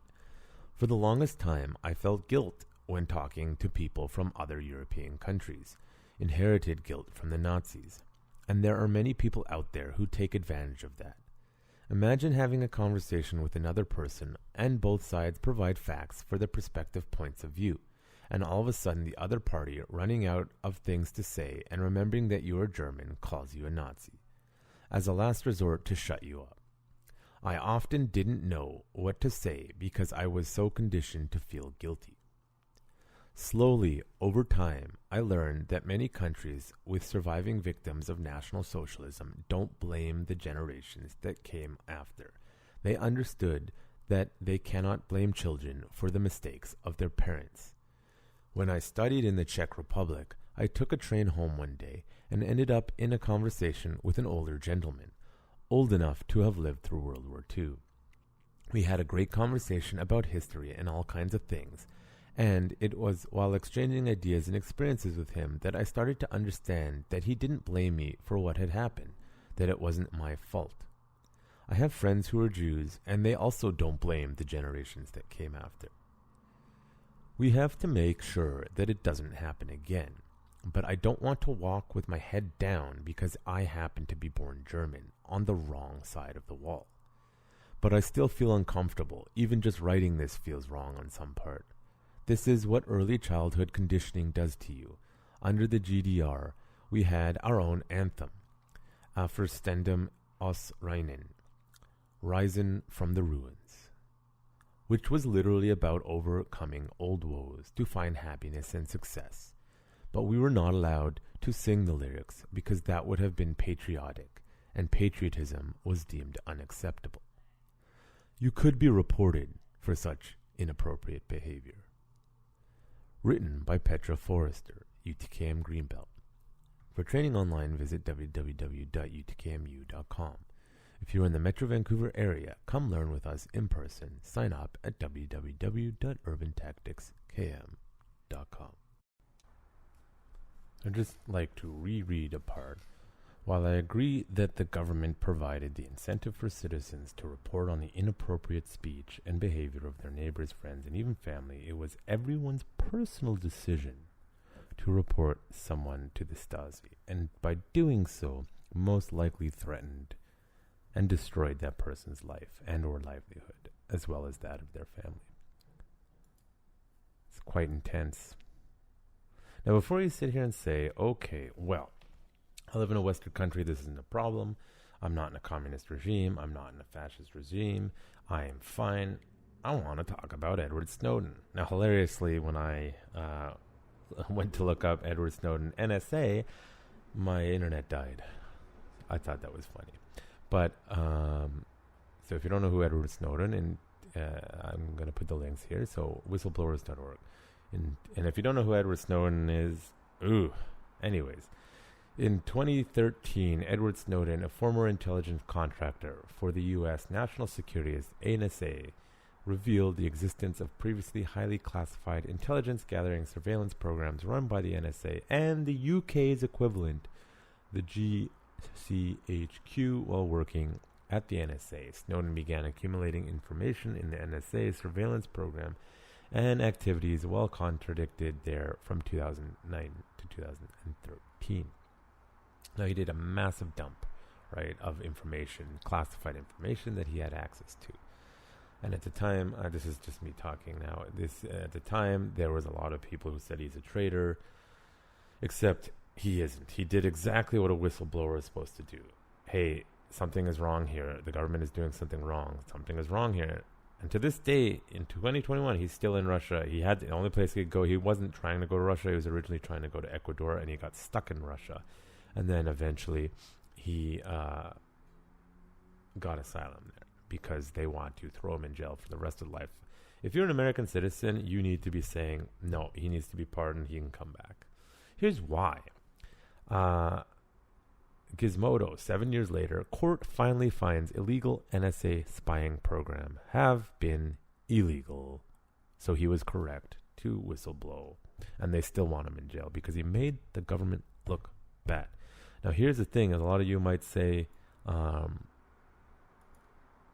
NSA spy program was done under the Bush, the Republicans, the evil Republicans. Yeah, except, and yes, I'm aware of the fact that they were spying on a lot of Muslims that turned out to be a lot of dead ends and nothing and a waste of time and resources. The Democrats have been using the NSA programs to spy on political opponents. They did it to Trump, and recently they did it to Tucker Carlson of Fox News. Think whatever you want. This is inappropriate use of NSA. Quite frankly, I think the NSA needs to go to hell. Don't bomb my apartment, NSA. And they are just another alphabet agency that needs to go away. You do not need more agencies. You just need a more efficient FBI and CIA, and that is it. And you will avoid all sorts of problems. If you want to hear a good one, easy one, again, Snowden was on the Joe Rogan Experience, episode 1536, if you want to hear the story. And it should also terrify you that he was actually able to walk away with all that information because no one was actually paying attention to what he was doing, which is even more terrifying. So to those of you who think it could never happen in my country, it can, because they use creeping slowly process. Hey, we're just going to take a little freedom. We're just going to take a little freedom. We're just going to take a little freedom. We're going to do a little more freedom. We're going to do a little more, and slowly now it's gone, just like they're coming for me. It's a problem. You are losing your freedoms quicker than you realize, and you're going along with it because they're convincing you of things that are not true. Governments don't need more power. They need more efficiency. I can't remember, there's a World Freedom Organization of some kind that was basically saying all over the world we're losing our freedoms, in particularly during COVID. Now, if you're one of those people who is calling other people and reporting them, you are objectively in many ways, I know you think you're not, but it's no different than what people were doing in Maoist China, throwing their families under the bus, what people were doing with the Stasi in East Germany, what people were doing in communist Stalinistic Russia. It wasn't warranted. If you felt fear from COVID, stay in your home. If you didn't, go out. You were just now conditioned to be comfortable reporting your friends, and I've heard stories coming out of, say, Taiwan, where people are just happily reporting their friends to others for violating rules that make no sense at all and aren't even science-based. It's just a bunch of bullshit. Not saying COVID's bullshit. Again, I'm not saying that. The policies are not based in solid science a lot of the time, and a lot of governments are making silly decisions because you're yelling at them, which actually shows something. If a country's still a democracy, if you yell at them enough, they'll change their mind. The problem is the wrong people are yelling at them, and the other side is being silent. And we saw this just creepy Karen-like behavior, reporting people and ratting people out and screwing people over and ruining people's lives that didn't actually hurt you. But you think it did because you were told to be fearful. See the power of fear. And your governments are spying on you, and if it's generally for good cause and they don't care and they don't do anything inappropriate, it's less of a big deal that you think, but it's a very quick slope for one type of leader to all of a sudden start spying on anyone they don't like because they have the authority as placed by the previous government. We're seeing this all over the world. You saw England go very 1984 with insane lockdowns that made no sense. You saw claims that we're going to come into your house. Biden in the U.S. is saying we're going to knock on your door and force you to get vaccinated, which I've not seen enough evidence to suggest that it's necessary for everyone to get this vaccine. It's all fear, so they can take more power, whether they're intending to or not. And the more you allow yourself to be surveilled on the internet, I use a VPN personally. It causes some hiccups sometimes, but I don't want to be tracked constantly. I don't give my information out unless I have to. I don't want the government to have more access to more information constantly. They claim it's for efficiency. It will not. The same reason, by the way, if you ask how many gay people are there, and they say, we don't want you to know because those lists are going to use against us, and they're not wrong. But the same goes for any asshole like AOC in the States who is saying anyone who voted for Trump or supported Trump needs to go on a list. Wait, but you support the LGBTQ movement. They don't want to be on a list. Why don't they want to be on a list? And why is it okay for the other side, the Republicans, to be put on a list now? This is dangerous thinking, and it's going down a dangerous path. Anytime they're trying to surveil you more in the name of health and safety, you need to be very dubious. And people questioned it. The media questioned the crap out of it when Bush was doing it, and yet is being absolutely silent on when Democrats do it in the States or in Canada when Trudeau is doing it and taking away your freedoms and acting like a fool with bad ideas, throwing childish temper tantrums because nobody actually likes what he's saying. But he forces it on people's throats anyway, knowing that not enough of you give a shit enough to say, no, I am not going to do that. So if you think being surveilled is terrifying, like 1984 Big Brother, it's already starting to happen more and more, and you're just accepting it. And they're using actually the methods from Aldous Huxley's Brave New World. through pleasure. Whenever anyone says, if you do what I want, you can get what you want, that is authoritarianism. Plain and simple. So ask yourself, did you report on somebody in the last year or two that you thought you were doing your part? I'm just doing my part. I'm sorry, anyone who said that,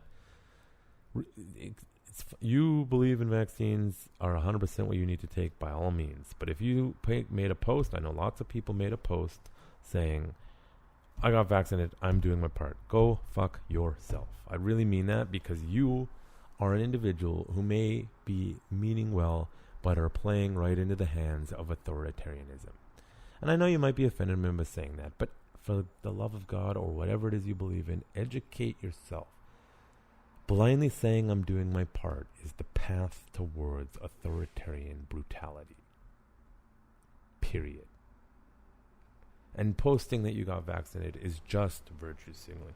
Hey guys, did I do it right? Am I doing it right yet? Or am I doing it right? Can we get back to normal? Hey, am I doing it right? It's sad to me that people did that and still think that that's somehow smart. Go get the vaccine if you want to, and shut up about it. And everyone minds their own damn business. If the vaccine works, great, then don't worry about unvaccinated people. It's just not how that works, guys. And we saw the surveillance state going through the roof. Certain protests were allowed if it suited the narrative, and certain protests were not allowed because they were against the narrative, all while having a supposedly super deadly virus running around that should have killed both mobs outright, but did not.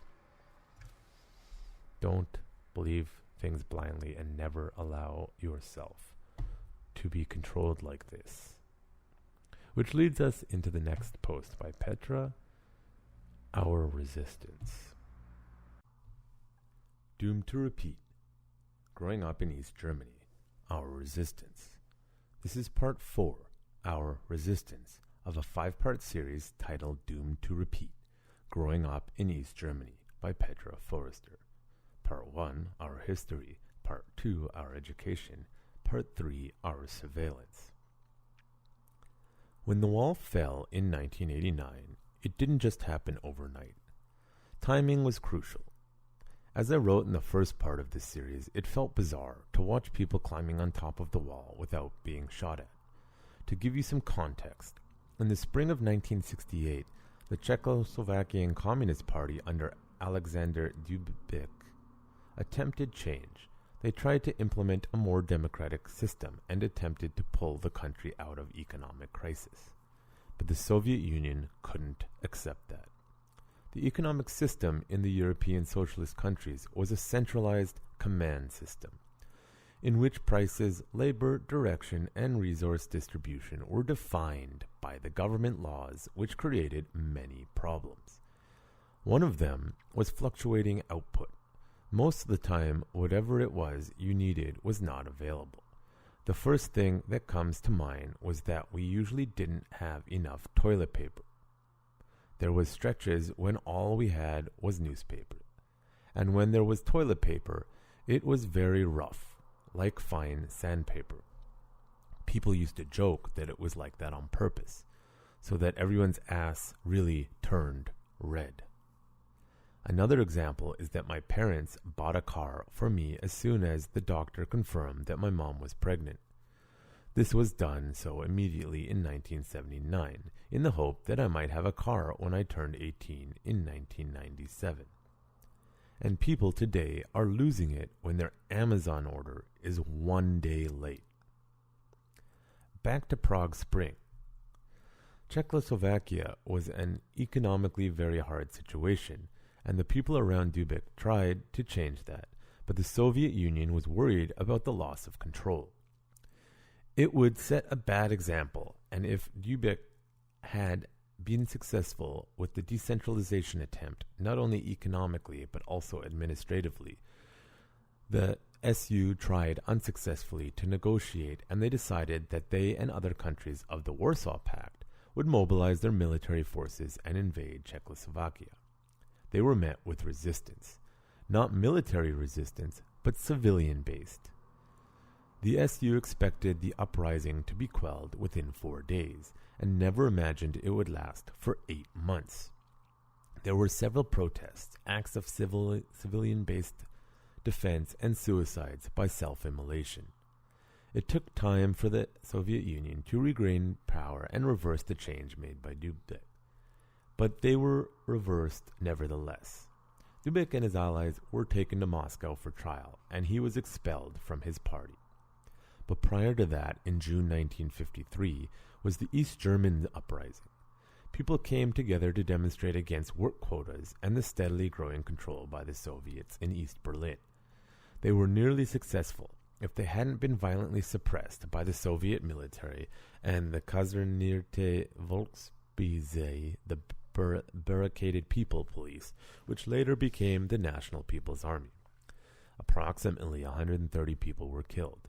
One of the results was that the surveillance in the factories became more sophisticated to nip any suspicious actions of unrest in the bud. Other countries also tried to shake the control of the Soviets, notably Poland and Hungary in 1956.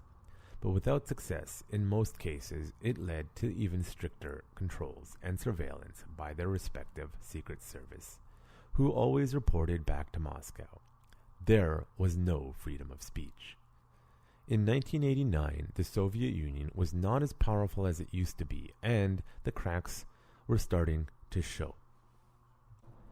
Economically, the countries of the Warsaw Pact were unable to compete with the Western nations, and the national debt kept growing. Mikhail Gorbachev became the head of the Central Committee of the Communist Party in 1985, and he started to implement some changes with his twin policies of glasnost, openness and transparency, and perestroika, restructuring.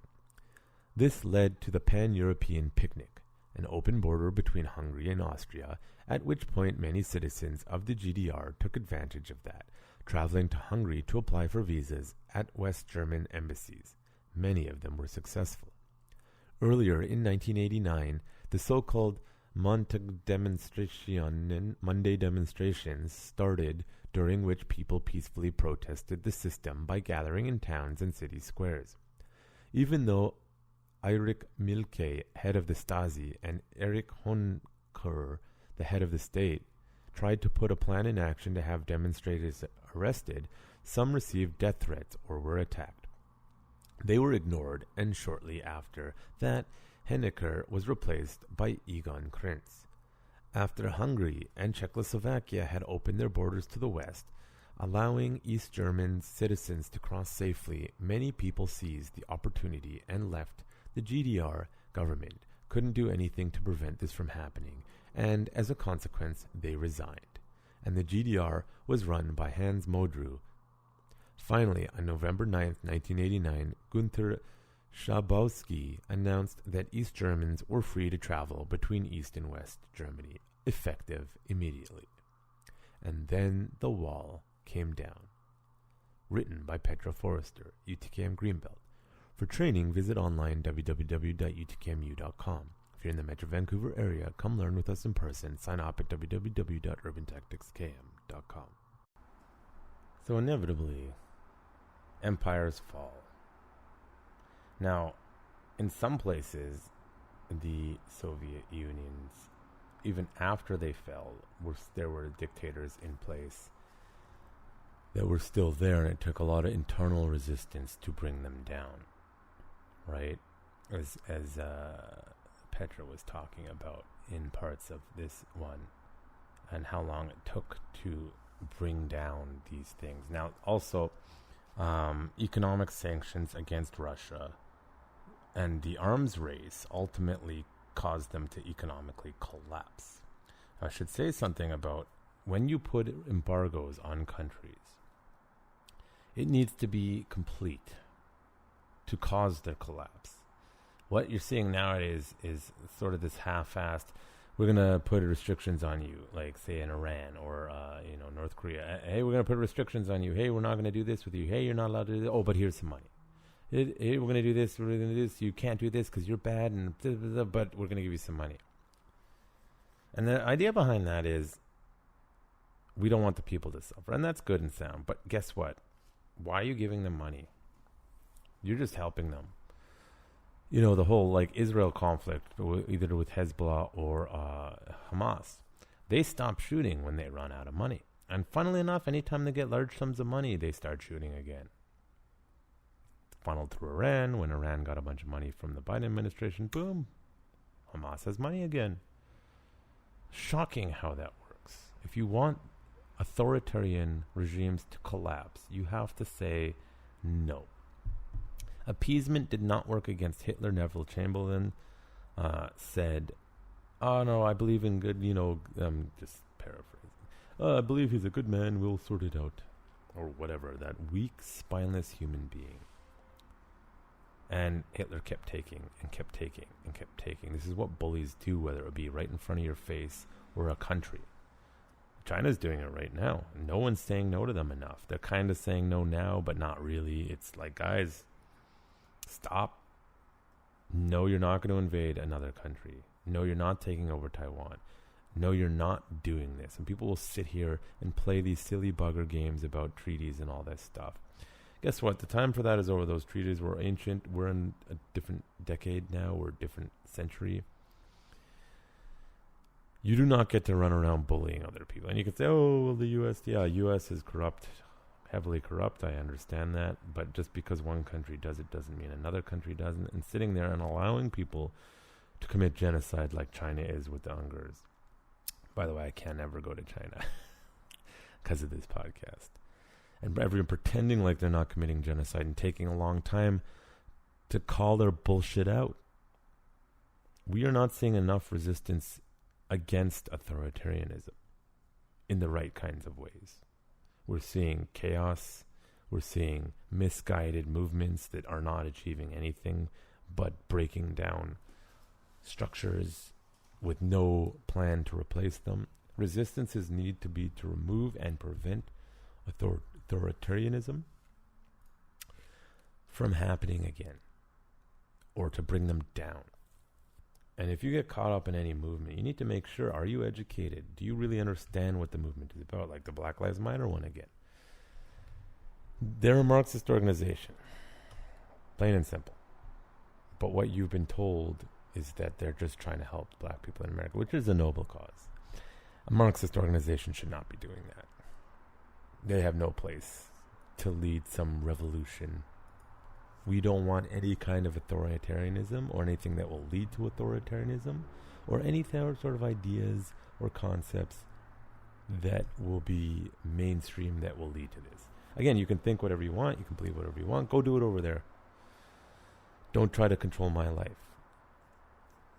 Maybe some of you will understand if we lose more and more freedoms.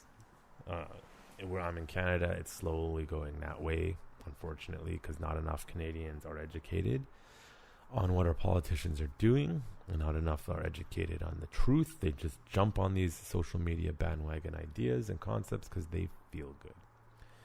And we're going to find ourselves in a position where it's not going to be pretty.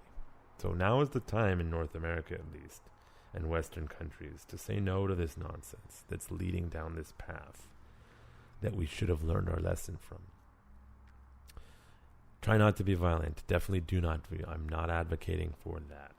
But history says eventually, if you're oppressed enough, it will happen. It's very unfortunate. My philosophy is hope for the best, prepare for the worst, but know that if things keep going down this road, it could be dicey and there could be, quote, resistances, one way or the other. I'm not really sure. The whole purpose of this podcast was to look at history and compare it to today and see if you can think and feel any similarities. And then you should be a little concerned. Write your politicians, say, I'm not okay with this. Tell your friends, I'm not okay with this. I want to have my freedoms. I want you to have your freedoms too. It's important. So that leaves the last one. Doomed to repeat, our future. Doomed to repeat, growing up in East Germany, our future. This is part 5, our future, of a 5-part series titled Doomed to Repeat, Growing Up in East Germany by Petra Forrester. Part 1, Our History. Part 2, Our Education. Part 3, Our Surveillance. Part 4, Our Resistance. This is usually where fairy tales end, with, and they lived happily ever after. It was not that easy for us. There was a period of transition. It took time and a lot of negotiations around what was to happen next. East and West Germany became simply Germany once again, but there was a big economic difference between the two parts. The infrastructure in East Germany had been neglected, roads, bridges, and buildings were not in good condition. Many of our factories couldn't compete with West German factories. They were unable to sustain themselves without financial support from the government. The Trunhanstalt Trust Agency was established, and they were supposed to restructure and or sell the East German state-owned companies. There were companies and factories that would have been able to survive and could have been turned into a profitable business, but they were still closed down. After the initial happiness about the reunification, East Germany was in for a rough, tough awakening. You have to understand, those people have lived most of their lives in a system in which the government had control of everything. You didn't have to worry about health insurance or a pension, as you had been provided for by the government. Old age poverty was an unknown term, and unemployment rates were incredibly low due to the hidden unemployment, but that's a different topic. Now suddenly, everything had changed, and many people felt like being thrown into a deep end before never learning to swim. It is one thing to request change, but being subjected to it at the fast-forward rate took many by surprise. After the initial joy, many people felt taken advantage of and neglected, and they felt no one really cared about them, and there are areas in East Germany that still feel that way. Understandably, they have become very wary of the government. Of course, people learned to adapt and to survive, but they didn't expect the changes to affect them as hard as it did. Most shocking was that the East German currency, Ostmark, had to be converted into West money, which was difficult since the value of the Ostmark was not close to being the same. In the end, they decided that 2 Ostmark equal 1 Westmark or Deutschmark, which meant that what money some were able to put aside over the years was immediately cut in half, while living costs increased. To bridge the gap between East and West, and to have financial means available to support East Germany, the German government created the Solidarity Tax in 1991. By the way, everyone has to pay it based on income, not just the people in West Germany. Originally, it was supposed to be raised for 1 year only, yet it still exists even now, more than 30 years later. People in East Germany naturally were unable to contribute to the same level as West Germans to the pensions fund. Regardless of the fact that they had worked all their lives, they received smaller pensions. East German women who had worked over 40 years received smaller pensions than women in West Germany who had worked less. There is, of course, an explanation for that, but it is a bitter pill to swallow after working often physically hard labor throughout the 40 years. There are still many after effects that cannot be explained away. One of them is that I and many of my family members are distrustful of authorities and law enforcement. We also don't trust the media. When talking about politics, I learned early on be very careful what you say and to whom you say it. It led me to avoid wanting to talk about politics. I was still interested, and I envied my classmate who would openly discuss politics in school after reunification, many of whom were very opinionated. I always felt scared to say something, to say the wrong things. I still struggle with that, and I tend to choose my wording carefully. Right now, when I follow social media and traditional media, this flares up again. I've noticed that if you don't follow the predominantly accepted opinion, there are keyboard warriors out there ready and willing to take you down. The internet made it so much easier too, because they can hide behind their screens and don't have the fear of any social or physical repercussions. And so they relentlessly destroy people they don't agree with. An open discourse seems impossible these days. Most people are only interested in presenting their side, their facts, but have forgotten how to listen and how to respond in a civilized manner. You don't need a PhD to have good manners and respect the other person's opinions and experiences. People are so hung up on shoving their own opinion down other people's throats that they don't see anything else. They have a kind of tunnel vision, focused on winning every conversation. Even if you ask questions to get a better understanding of the other person, it can escalate quickly, because people nowadays are so fast to declare they feel offended. In German, we are known for not being very diplomatic to begin with. English is my second language, and I make mistakes. That happens when you learn another language.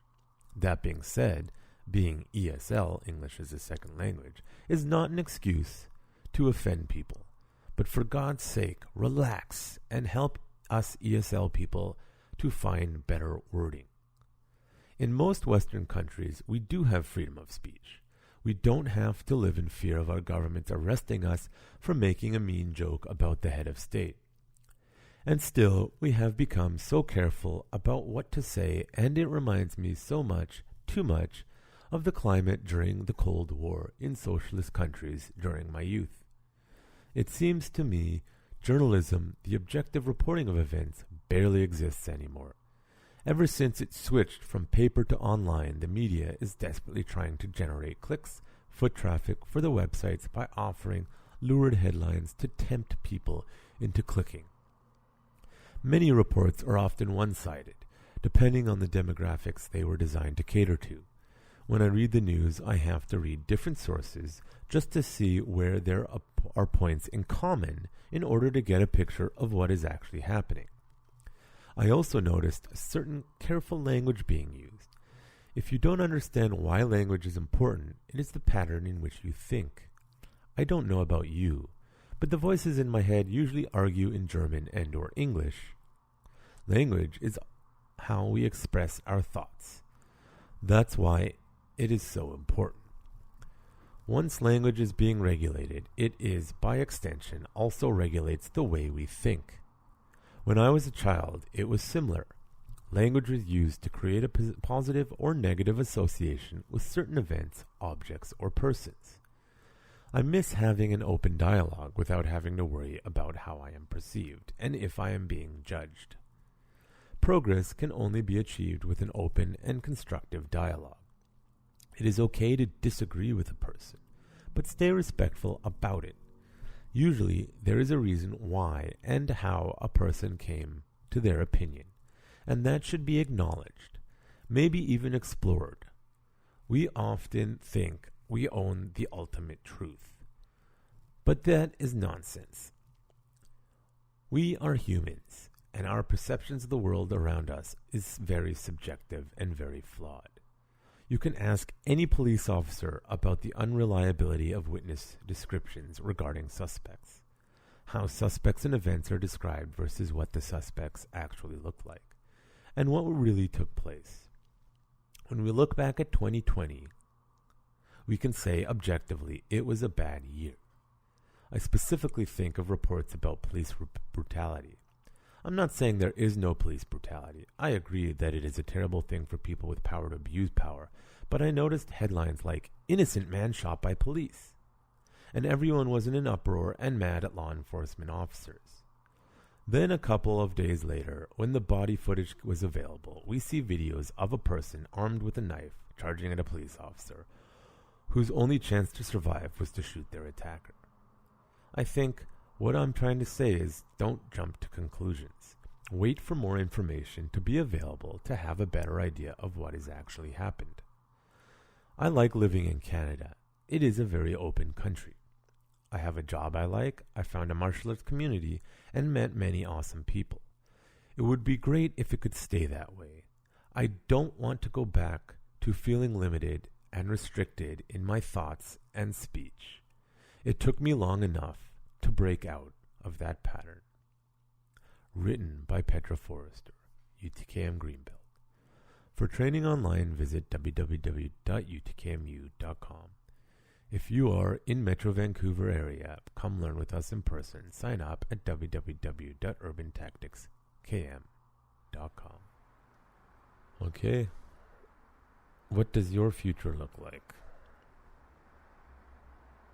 That's a question you need to ask, and often one that people are terrified because it causes the dreaded existential crisis that a lot of people don't want to handle. That's why a lot of people prefer to be told what to do, but guess what? Some of us don't. We want to be left alone. So what future do you want for your children? And if you say, I don't want to have children because the world is horrible, that's not true. The world is better than it's ever been. However, we're in a very weird transitionary phase as a species, as our technology grows, and a lot of working class are now obsolete as far as there's nothing for them to do. People don't have purpose anymore. If you want to understand purpose in the Holocaust, read Viktor Frankl's Man's Search for Meaning. There is not an elite intellectual on this planet who does not recommend that book. You need to read that book. Man's Search for Meaning by Viktor Frankl. He was a psychologist who survived the Holocaust. And he survived because he found meaning in the horror. If you don't find meaning in life, life will be nothing but a horror. Essentially. That's what we're seeing now. Nobody has purpose anymore. So find your purpose, whatever it means. And again, Petra summed this up really well when the Eastern Bloc collapsed. And she said at the beginning here, this is usually where fairy tales end with, and they lived happily ever after. And it never is like that. Things are not black and white. That's a theme of, I think, what I would like to help people understand. Stop making things black and white dichotomy. There are some things that are, but a lot of things and most things are not. They're complicated and nuanced. There is often no happily ever after. Anyone who watches Disney and thinks that's how a relationship is, for example, yeah, let's do a series where we follow the princesses after the fact. Let's see how that goes. This is happily ever after is, and now we got to do the hard work of rebuilding. If you allow authoritarians to take over, and it collapses, which they always will eventually, whether it's 10 years, 50 years, 100 years, even 300 years, seems to be the max for any empire. Now you have a whole bunch of people who need to rebuild. And it depends how quickly you can rebuild based on what knowledge is left. Right? I often wonder with regards to China, what would Chinese culture be like if Mao never happened? Because the Chinese culture today, you have to remember, there was entire generations of those who understood the culture of old, traditional Chinese culture from the old days, gone. And so the culture we have now is not exactly what traditional Chinese culture probably would have looked like without Mao. Or Stalin. What would Russian culture look like? Or even before the Russian Revolution hadn't happened. What would it have looked like? The people would behave very differently. They'd think very differently. It takes a long time to come out of that kind of oppression and rebuild. And in Canada, people are having the discussion about the whole native stuff, which is fine. Again, education, you guys, education, be better, take care of yourselves. That'll apply to any group of people, by the way. They're saying how tough it is to rebuild. Well, guess what? If we allow ourselves to be taken over authoritarian and be told what to do, how to think, how to teach, just like you're saying, we shouldn't have done it to the natives. I agree, we shouldn't have. That's no different than you now taking over society and saying, you have to think like this, you have to act like this, you must believe this, or else we're going to surveil you, we're going to throw you in jail, we're going to re-educate you. There is no point in history where this is acceptable, whether it be the native education in Canada, where they were re-educating them in a bad way to eliminate their natural culture, or whether it would be Stalinistic Gulag education camps, or North Korean re-education, or Maoist re-education. This is not okay. And you can say it'll never happen again, but we're letting it happen again. And I would like to have an optimistic, happy future. And again, I hope for the best, prepare for the worst. You just don't know. This is why historians often say, history doesn't repeat itself. Stop saying that. Well, it literally can't, because the people are different, etc. Unless you get into the whole like Loki time branch split multiverse thing, it gets complicated. But we can't allow it to happen again. We have to be optimistic, but we have to stay vigilant in making sure this kind of nonsense doesn't happen. Now, I'm glad there are certain places in the Western world that are saying no to authoritarian behavior. Now, sometimes they're going too far the other way, but authoritarian behavior, whether it be communist, socialist, capitalist, fascist, is bad. Call it whatever you want. Authoritarianism is bad. I'm in charge, do what I say, don't defy me, I know best. No, you don't. It will always lead to disaster. It will lead to the destruction of people, property, and potentially even the species. So, are we doomed to repeat the failures of history? Or have we learned enough not to prevent them from happening again? One thing's for sure, we need to stop electing leaders that only want to win and only want to listen to their ideas. If we can stop doing that and start saying no to authoritarian behavior and don't let them take away freedoms, I'm very optimistic.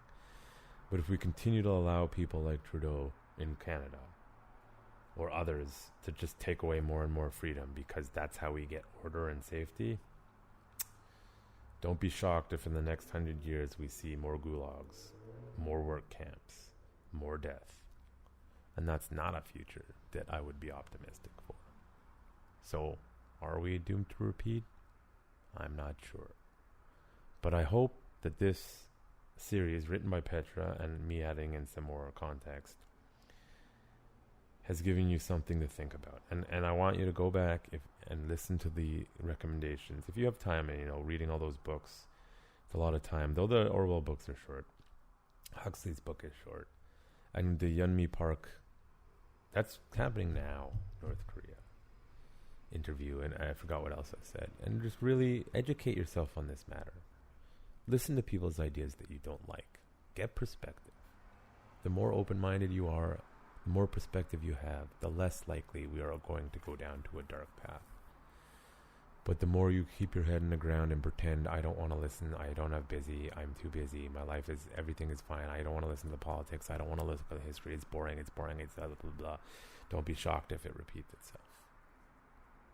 I hope that this was a useful podcast for you, and it's dense material, as some of these are. But it's all so that we can prevent a future that mimics the past. Thank you for listening.